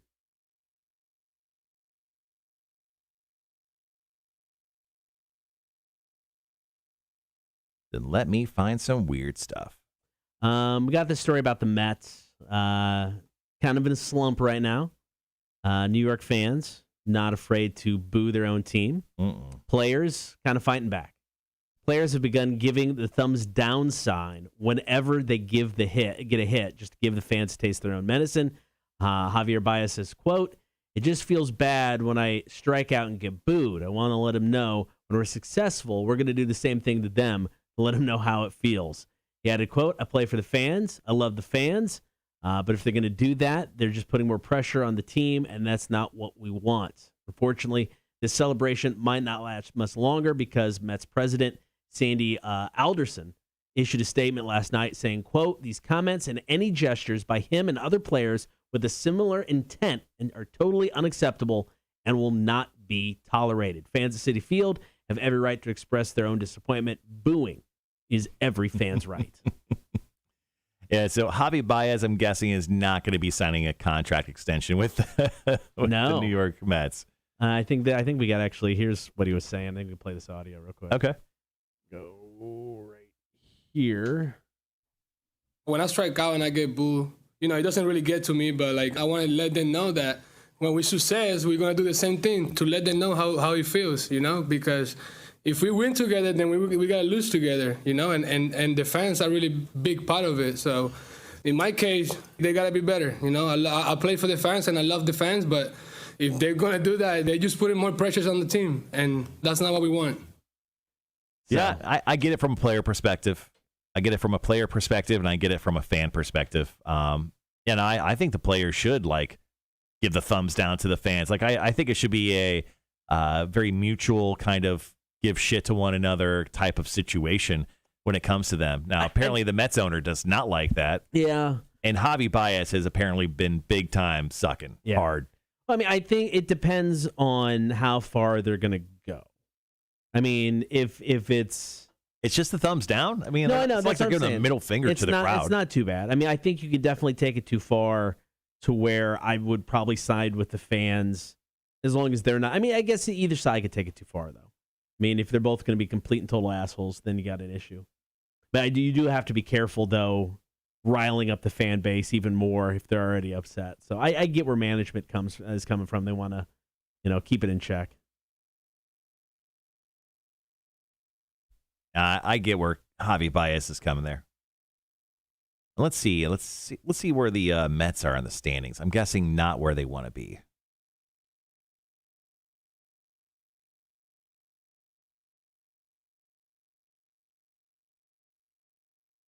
Yeah, a little rough. They're 3-7 in the last 10 games. They're currently in third place in the NL East. They're nowhere close to a wild card spot. They would have to. They'd have to do some major work here. Currently, the Braves are number one in the division, NL East. They're 70-59 right now. They're doing very well, winning 7 out of their last 10. The Phillies, they got a small chance maybe squeaking into that last playoff spot. But right now, it's the Braves, Brewers, and Giants. They're the top 3 teams currently. And then you got 2 wild card spots. Currently, the Dodgers and the Reds are occupying those. But the Reds are the only one probably the team could catch. And you're looking at the Cardinals, the Phillies, and the Padres all have an opportunity to possibly catch up to the Reds. Okay. Seeing how the rest of the season goes, which, let's see, how far away are we? There's about 30-ish games. So we've got another month-ish left of games. Got all those September games. And we're getting into October playoffs. Always love the World Series games. I always love Major League Baseball playoffs. Yeah. It's just the season is always too damn long. It's so long. But no, World Series, that's, I don't know, for whatever reason, no matter who's in it, I can sit there and watch the World Series. Yeah. Yeah, it's always obviously 2 great teams, so I'll probably watch some. I probably usually watch 1 full game of the World Series. Yeah, no matter who's in it, unless it's the Cardinals, because always fuck them. But and their old man announcer. Take a guess on who the worst team in baseball is right now. Cubs. No. Jesus, man. That was way too quick. It's, of course, the Baltimore Orioles. Oh, haven't they lost 16 in a row or something? Yeah. Well, they've won a couple. They've changed that. Okay. So they're 2-8 in their last few. So they're maybe on their little bit of a winning streak. But Have they ever been good? I'm serious. I mean, have they?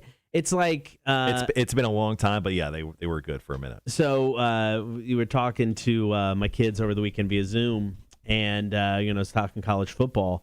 Now my oldest went to Kent State. The Kent State Flash. How did college football jump into the conversation for 4 people who do not watch college football? Because Ella can see one of the big screens from the stadium from her dorm. Oh, okay. And we were talking about, I was just, hey, football season starts up, and she's gonna walk down this weekend to check out the tailgating and everything that goes on. Because even not being a football fan, when I lived in Lincoln, I loved going down to the stadium for game day because it was just a spectacle and a zoo, and it was awesome. So we're like, go down, send some pictures, want to check it out. So we started talking about my oldest who went to Kent State Flashes, one of the worst football teams. They have like one season of a winning record. I mean, they're bad. So I'm like, how good or bad is Arkansas? Last couple seasons, they have sucked horribly. So it's like so the question is, have they ever been good? So we're scrolling down. They had a nice 10-year run, late 70s into the 80s, where they had multiple years of winning records in a row. So they haven't been a relevant program in 40 years. No, I mean they had a couple seasons that look good, but they've never put together like here's a span of 7 years where a majority of that time was a winning record. Overall, they've got a winning record, but over the last few, it's been a little rough for the team. Yeah. So going back to your question about have the Orioles ever been good? Yes. So their last World Series championship was 1983. Okay. But here's how they've done. Like, let's just go back to the last 20 years. Yeah. They've shown up in the playoffs 3 times. In 2012, they played in both the wild card game, League Divisional Series. In 2014, they played in the League Divisional Series and the Championship Series, losing to the Kansas City Royals. And then in 2016, they made it to the wild card game. So they haven't made it to the playoffs in 5 years at this point. Okay. And then they've only showed up 3 times in the last 20. In the 90s, they showed up twice. In the 80s, they showed up once. Right. So, yeah, the Orioles have been a doomed sports franchise, at least for Baltimore, for a while now. Wanda says, I'm not at all a sports fan, but there is definitely something totally different about seeing a game live. I'll do that all day. Won't understand any of it, but I love to watch it live. Yeah, just the being on site, feeling the energy of everyone in a packed stadium. Awesome. Yeah, I look forward to it. So going to go to family weekend in Arkansas, and they're taking on Georgia Southern. So we've got tickets. We are like 2 seats up or 2 seats down from like the top of the stadium. But we've got tickets, so we're going to go. Looking forward to it. I think that'll be fun. All right, got about 3.5 minutes. Going to talk Spider-Man trailer. It was just stupid numbers. Everybody watched it. Okay, not everybody. A lot of people watched it. Mm-hmm. So there's a YouTube channel called New Rock Stars. I don't know, stupid name, but they do a lot of like trailer breakdown stuff. And I watched one yesterday where they kind of broke down everything that happened in this trailer and try to like show like Easter eggs and stuff. Right. People go way too deep in this stuff, man. Like I know people that like these people obviously they make a living off of doing these videos. But Jesus Christ. I mean, like they were like trying to explain time theory in these things. It was just all sorts of insane stuff. There's a podcast feed I subscribe to. I listen to the podcast occasionally if it's something that stands out. It's usually nerdy pop culture stuff. And one of the podcasts was 2.5 hours of a deep dive into the trailer. 2.5 hours. I'm like, no, I'm good. Really good, guys. Yeah. I actually, speaking of new podcasts, I tried a new one out. Don't know if I'll listen to it again, but I listened to the first episode of Uncut with Jay Cutler. Jay Cutler, former Chicago Bears quarterback. He started his own podcast just recently, and he had 2 guys that I used to listen to quite a bit, especially when I lived in Las Vegas, Waddle and Sylvie. They're guys who do the afternoon show on a sports station in Chicago. Tom Waddle's a former Chicago Bear. Mark Silverman, former news reporter, anchor, and then obviously into the radio world. So they're great together, but it was funny to hear them kind of all on the same podcast because it's been a while since I've heard them all talk together. Right. Charles, yeah, totally. GSU, that is a major payday game for them going to Arkansas. Just go to get their ass kicked for family weekend. Make it look good. Make it look good. You invested well sending your kid here. I'll get some pictures from that, though. That stadium is gorgeous. I mean, it's just beautiful. Everything looks super nice, super new, super clean. Let's see.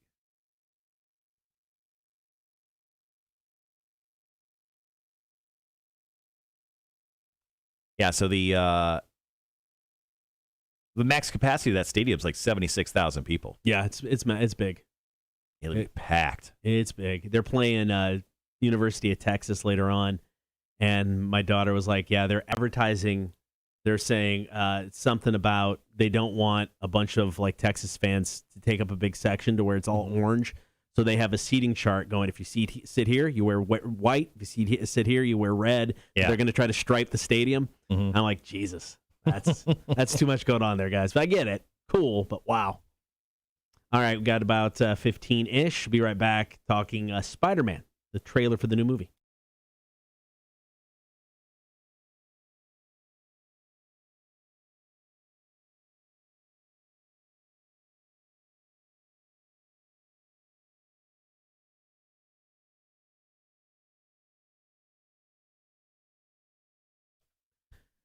I think we throw around the phrase, it breaks the internet probably a little too often anymore. So it really takes something big, I think, for people to stand up and take notice.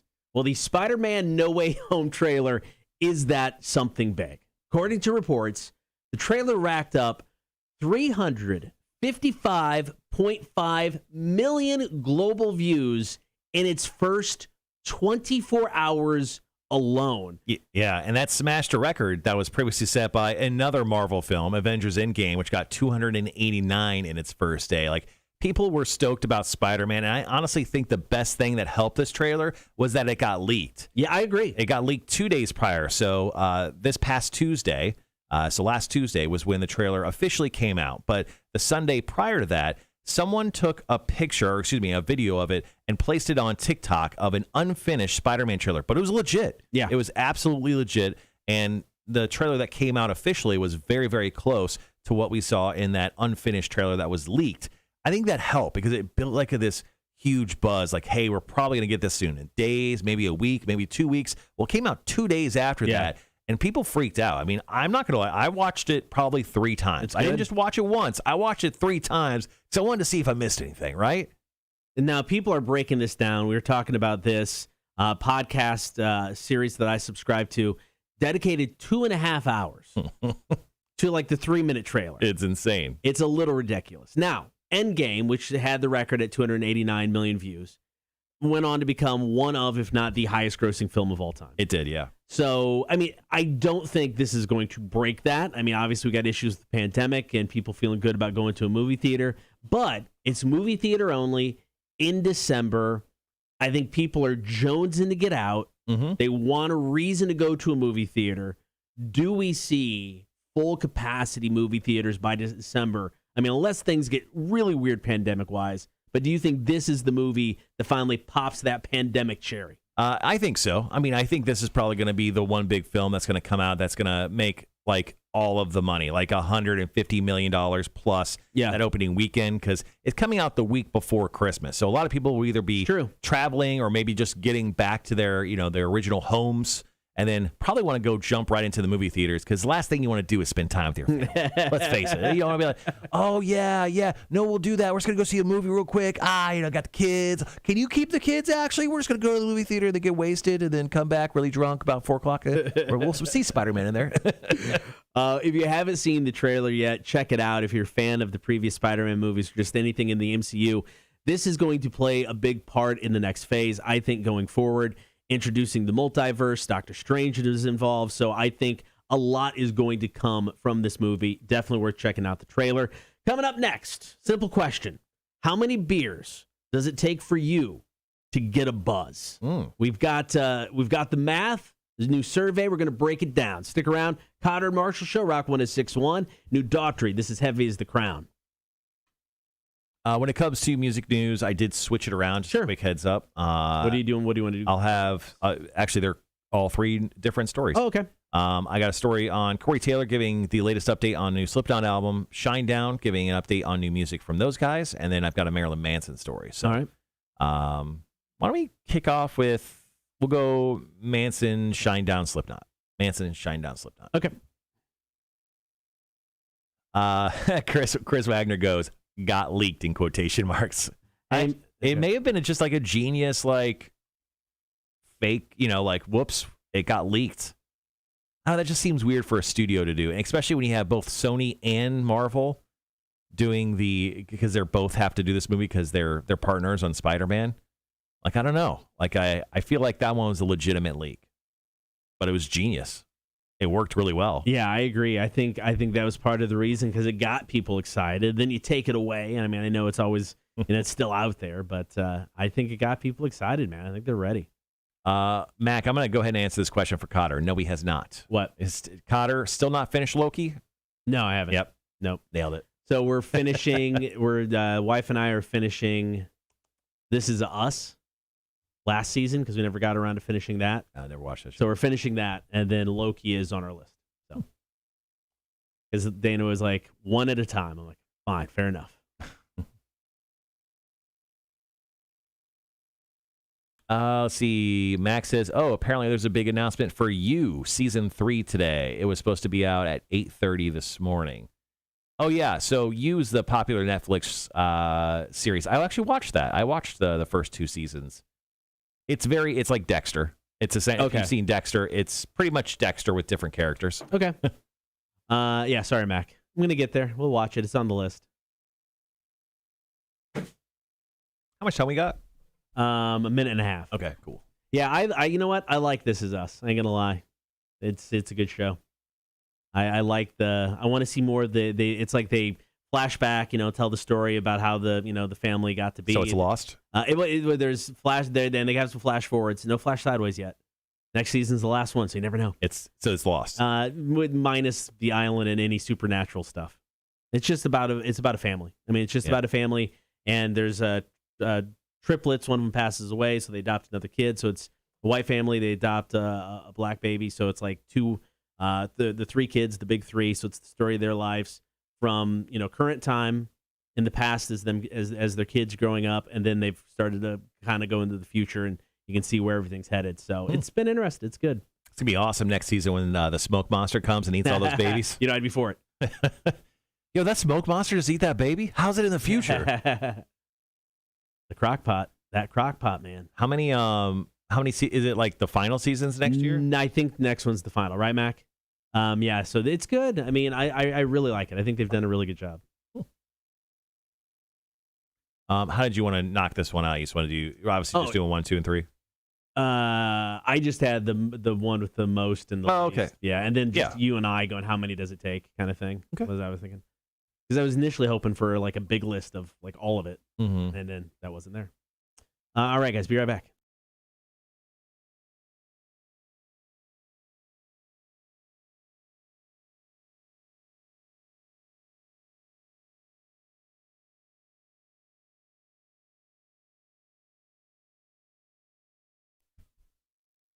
So according to a new survey, the average American drinker needs only 3.49 beers to get a good buzz going. And we're not even talking high alcohol, pastry stouts that come in at 12% and kick your ass with one.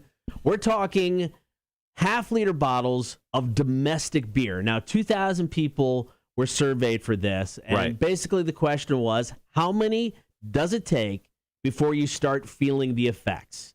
3.49 is the average. I mean, I think that's probably a fair average. Yeah, I know. I think that is pretty fair. Now, in this little survey they did, once again, of 2,000 people across the country, they kind of broke it down by state. And when it came to people who had the highest tolerance, Cotter, Texas, they have to drink 5.17 half-liter beers before they feel tipsy. Everything's bigger in Texas. Even the amount of beers they can drink. Slamming them down. Coming in number 2 on the list, Virginia, for lovers and also beer lovers. 5.12 beers. They have to slam before they start feeling some ill effects of the alcohol. I was really surprised the state that came in last, Oregon. I mean, I think they've got like the most breweries in the country in that one state. They do. So you would think they would know how to hold their booze.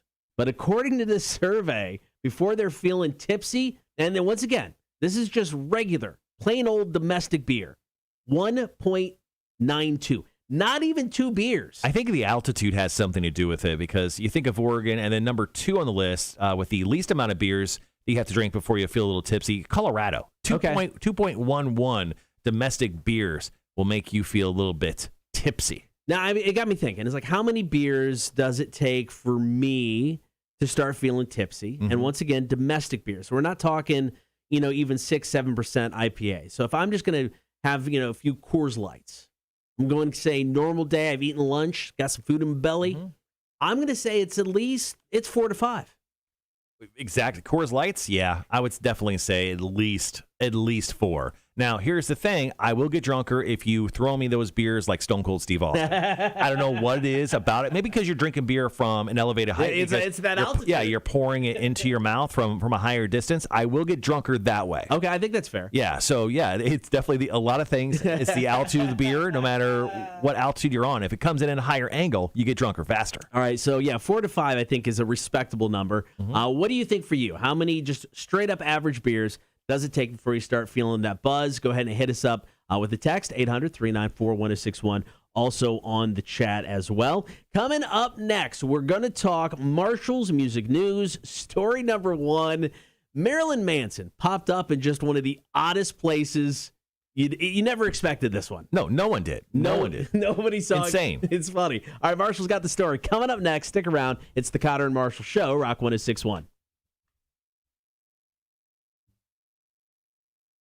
Yeah, Don was there, and I saw pictures from him, and he's like, what?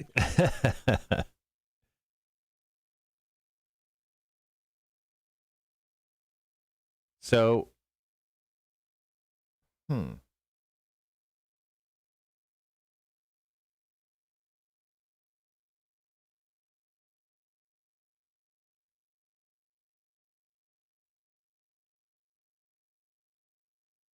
Yes. The album, and we'll talk about it here in a second. So Kanye West released, his album was released, Donda, named after his mother, was released over the weekend, right? It is massive. It's got 27 tracks on it. 27. And they're like very highly, I mean, he's found God. Okay. I don't know where he was, but Kanye West found Jesus Christ. And I mean, a lot of them are like heavily God-based, like Lord Jesus. Hold on, let me pop open the actual Donda track list. So I'm guessing this wasn't released physical copy-wise. This is just digital? It was released via Apple and Spotify this weekend. Let's see. So, I mean, there's God Breathed, Praise God, Heaven and Hell, Keep My Spirit Alive, Jesus Lord, Lord I Need You, Pure Souls. And then he has a lot of part 2s, like he has Jail Part 2, Okay Part 2, Junya Part 2, Jesus Lord Part 2. Like it's girthy. It's 27 tracks. He put out a double disc. He put out Melancholy and the Infinite Sadness, just like Jesus and more Jesus. Yeah. All right, wanted to see you later. Hopefully everything goes well today with the appointment for Bubba. Thinking about you guys.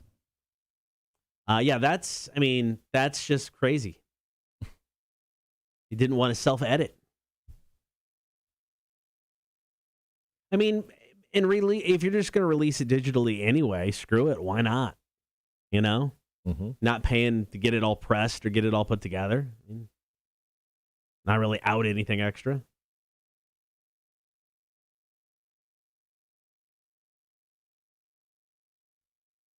And Kanye is weird too. So like after he releases an album, like his album Pablo that he put out a few years ago, like he'll continually like to mess with it. Like he'll go back and like re-edit a couple tracks, and then he'll add tracks to the album because I mean it's all put through a streaming service, so it's just kind of like all reinserted. So he did that for a while with Life of Pablo, I think is what it was called. The George Lucas of music. Yeah, completely. And so apparently he already did that. So Universal, he was in very Kanye West fashion. Kanye West said that Donda was released without his permission over the weekend, and when it wasn't complete. So they actually did add a song to it. Jail Part 2 was actually added to the track listing. After everything was released on Friday, and Jail Part 2 was released, I think, Sunday morning onto the album. His record label, enough of this BS. Release it. Did it say how well it did? Did it sell? I don't know. I think it's too early for sales reports to come out on album sales. Okay. But I searched Donda sales numbers. Did you mean Honda sales numbers? No, I meant Donda. But are you sure?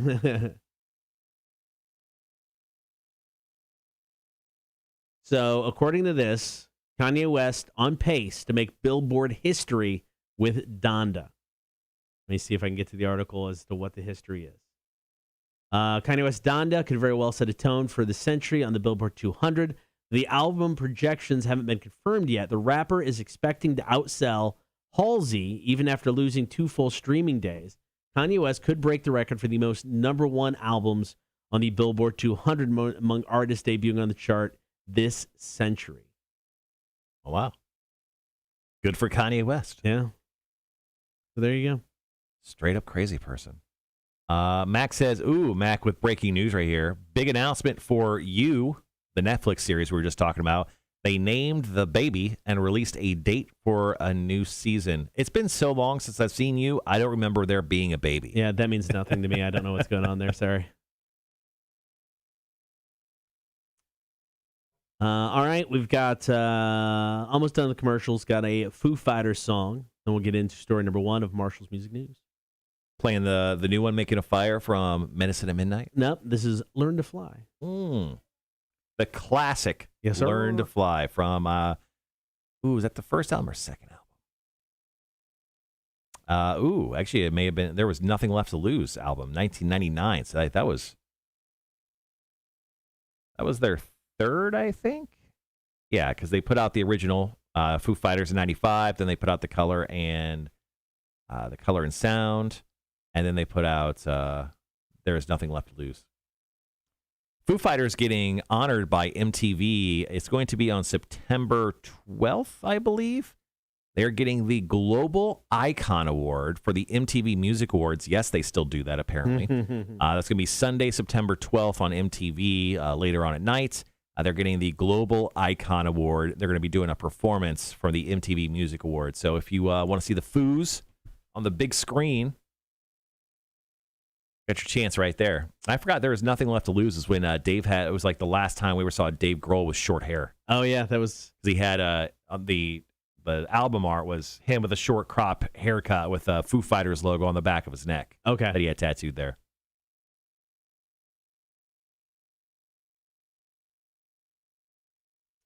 Trying to think, are the Foo Fighters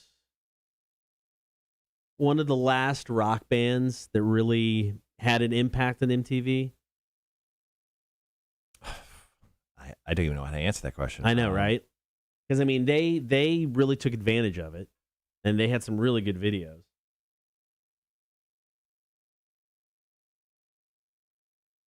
Yeah, I don't know. I possibly. I mean, they came out in 1995, so that's where, rock music in general from the grunge era kind of started waning, and then we got into new rock. And if you haven't watched the Woodstock 99 documentary, if you want to see the state of new rock just a few years after the Foo Fighters debuted, oof, Yeah. that's a rough one. Let's see.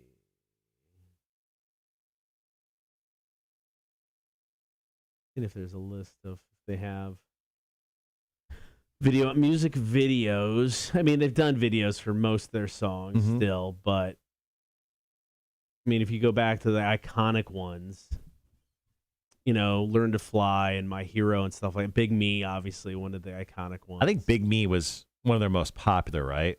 Yeah, I mean, I think Big Me is more about the video than it is the song at this point in time. Yeah. I think Best of You and DOA had some good ones, Pretender. So I mean, they're doing videos probably into the early 2000s that still, that I can remember, that stood out. Yeah, Big Me, I mean, it's only got 20 million views on YouTube, but I mean, that song was played all over the place when it first came out.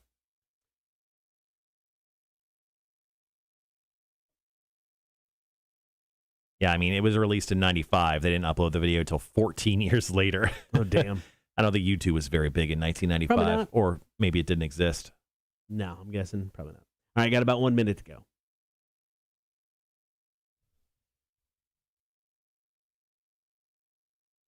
Yeah, 2005 is when they created YouTube. So just a short decade after that song came out.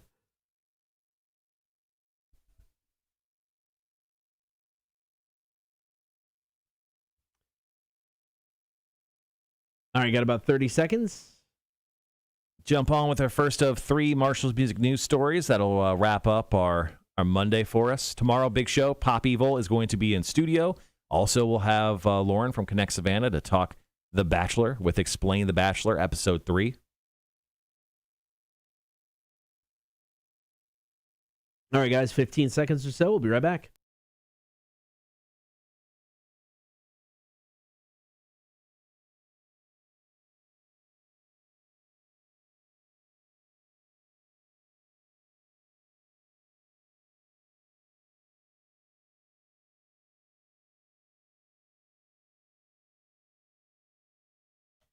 Hi, good morning. Yeah, there we go. Sorry. Good morning. Scott or Marshall Show, Rock 106.1.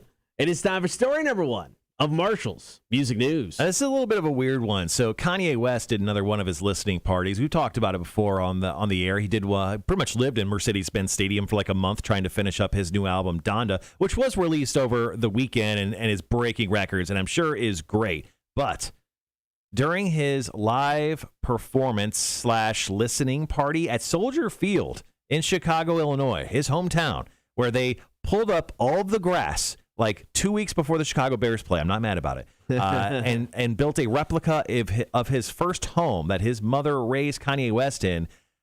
Some weird stuff happened, including Marilyn Manson and DaBaby coming out of this house while they kind of not performed, once again, listening party, not a live performance. Right. Now, this is the first time we've seen Marilyn Manson in months because, he had all those sexual abuse lawsuits pushed against him. He's essentially been canceled, but not permanently canceled yet because that's not 100%, he hasn't been found guilty of anything. But, yeah, he just randomly showed up. Now, apparently, his vocals appear on a song called Jail. I'm not for sure, can't confirm that because I haven't listened to Kanye West's album, been very busy lately, but I will confirm that soon. But apparently, Marilyn Manson is a guest artist on this new Kanye West album. And when he came out, obviously the internet flared up because he's not very popular right now. And especially DaBaby. This is a rapper who went on a homophobic spree of terrible things to say. So Kanye West just brought out all of his kind of sexual predator racist friends all at the same time in Chicago, and the internet went wild. Yeah, it was very weird stuff. We had a buddy who was actually up there, and I learned about the Manson appearance through a post he made. He's like, what the hell is he doing here?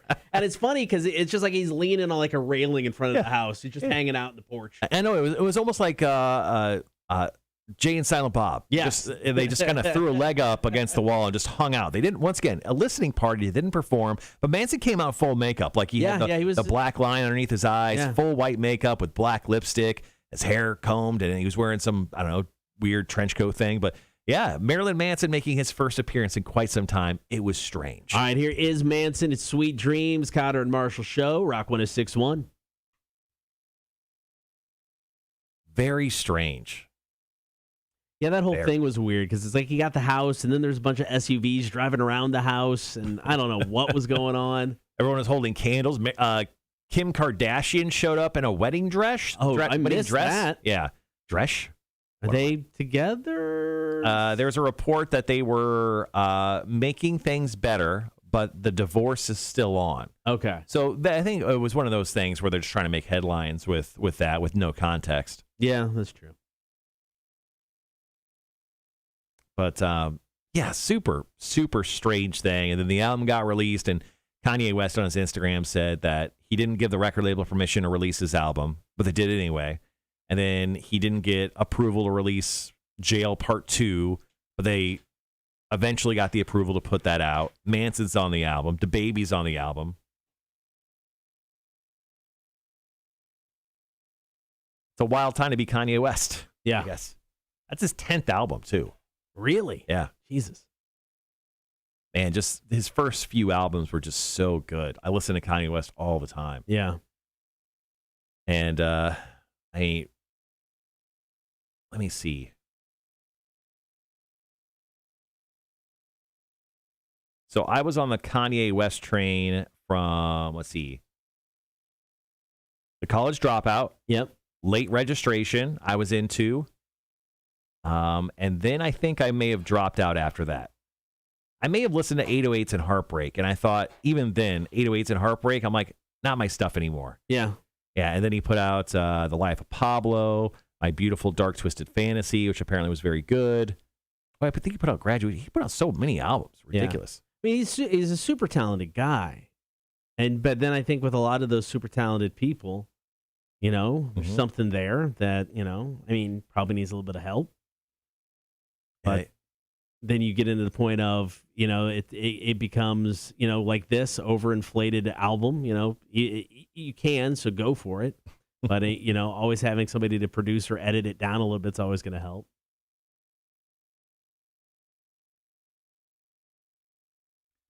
Yeah, 27 songs. He put out a double album. Crazy. Rhett says, I thought you were going to say they pulled up the grass and found Jimmy Hoffa. No, sadly, he's not in the end zone. At least not in Chicago. Couldn't name one Kanye song. I'm telling you, Charles, seriously, man, Kanye's first few albums, I know you may not like that style of music or whatever, but, dude, they were so good. And then he went on this wild ride of, I don't know, drugs and stardom, and I don't know. I haven't really found my way back to him. I don't know if I ever will. Yep, I get that. What are we doing here? Slipknot or Shinedown? Let's go. We'll go Shinedown. We'll finish up on Corey. Okay.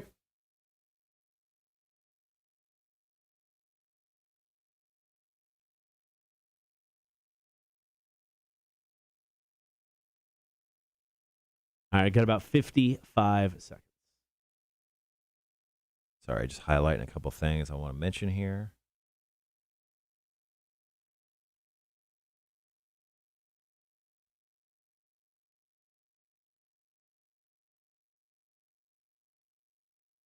Perfect.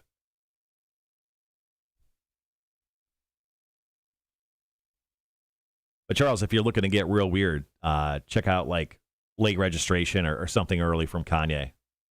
It jams, my friend. It jams. It slaps, as the kids say. All right, guys, got about 15. Be right back.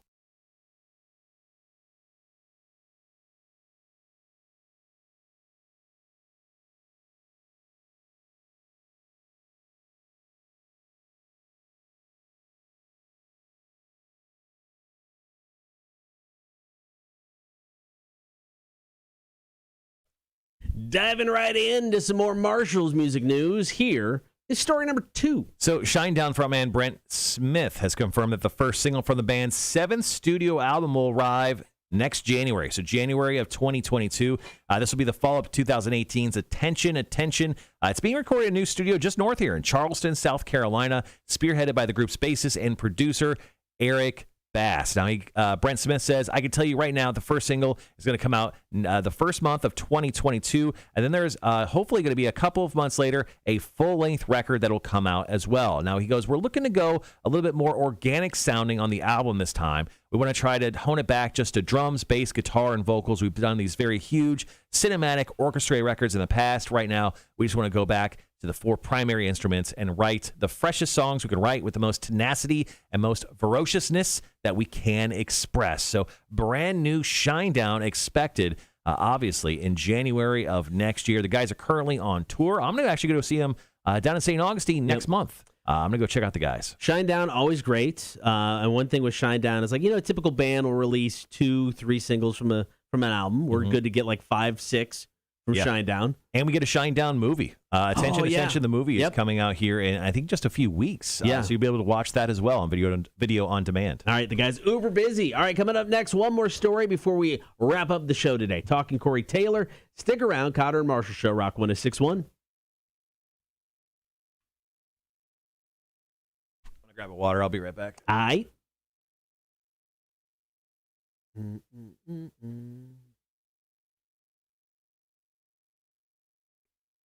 All right, guys. Thank you so much for hanging out. Really appreciate it. Big show tomorrow. Quizzed in the Face. Lauren will be here to explain The Bachelor. And Pop Evil going to be stopping by the studio. I don't know who or how many. I'm guessing we'll see Lee and whoever else decides to come by. But Making Rock Stars get up nice and early at 8 in the morning. So that's going to happen. Should be fun. I look forward to it.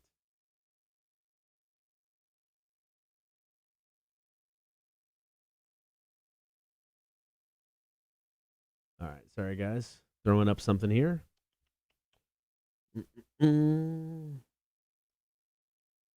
Flew by as always again today. I am ready.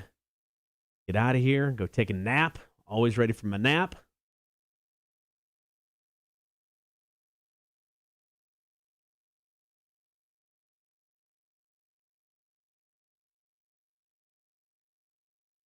Don't forget, the 20th anniversary countdown kicks off this Friday at 10 o'clock. And then it will run all the way through Labor Day Monday. Will end sometime probably after 6. It's a long and girthy countdown. But definitely going to get to that this weekend. Thanks to everybody who submitted, helped out. I appreciate that. All right, so got commercials. Going to hit up the new Volbeat song. We'll get one more story. Can hear some Tool before the hour is done. Metallica coming up after 10 o'clock. Crash coming in starting at 11 o'clock. Billy and the Badass Rock Show starting at 3. So all kinds of stuff to get to today.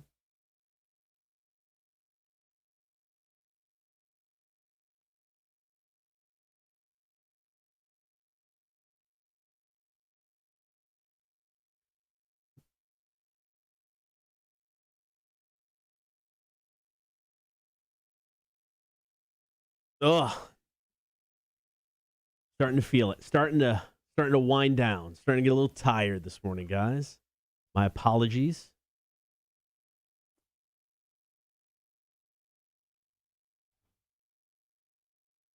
Let's see about this. Anything fun here?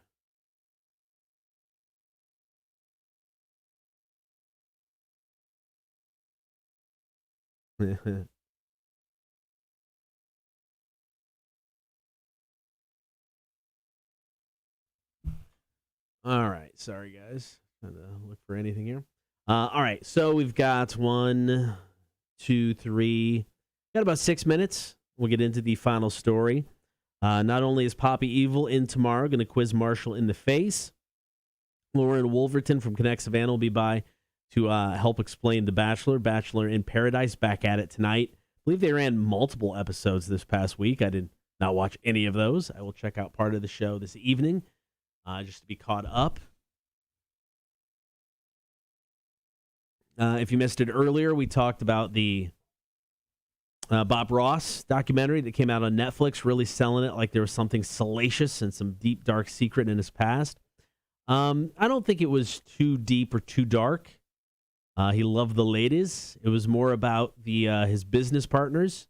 They seemed like shady individuals, allegedly.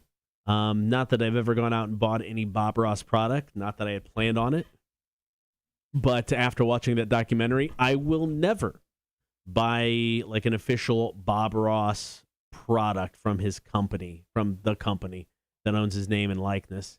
And it has nothing to do with Bob Ross. Go for a jog. Yeah, I don't know. By the time I get home, though, I don't want to be woken up. I want to go sleep. We'll see.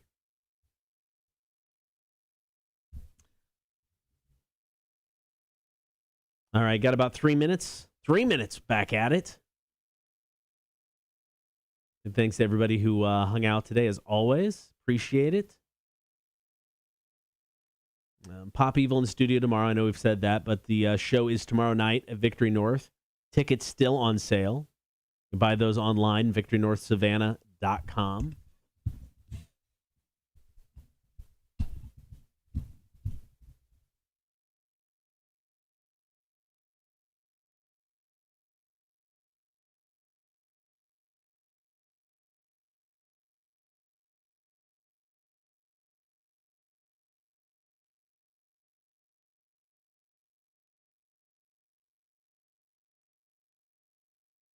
All right, Volbeat, Wait a Minute, My Girl. After that,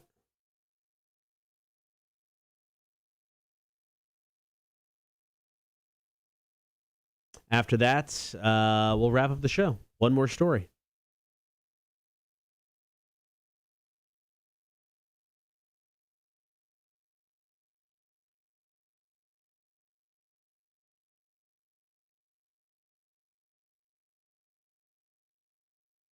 All right, I get it. All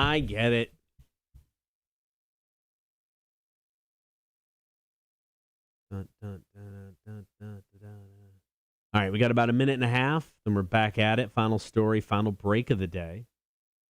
Hope you guys have a good Monday. Be back tomorrow morning at 6.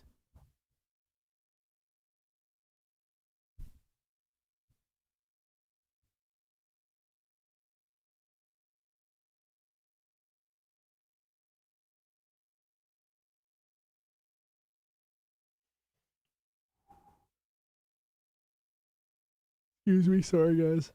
Sorry. Biting me in the ass here. Biting me in the ass.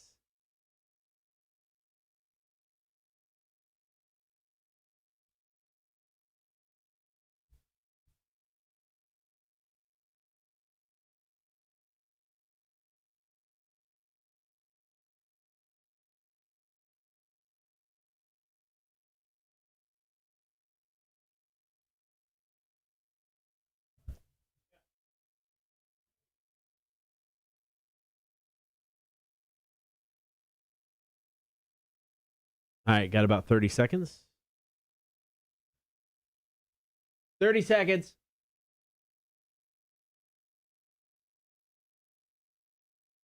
All right, here we go, guys. Getting set up for the final break of the day. You have about 15. Be right back.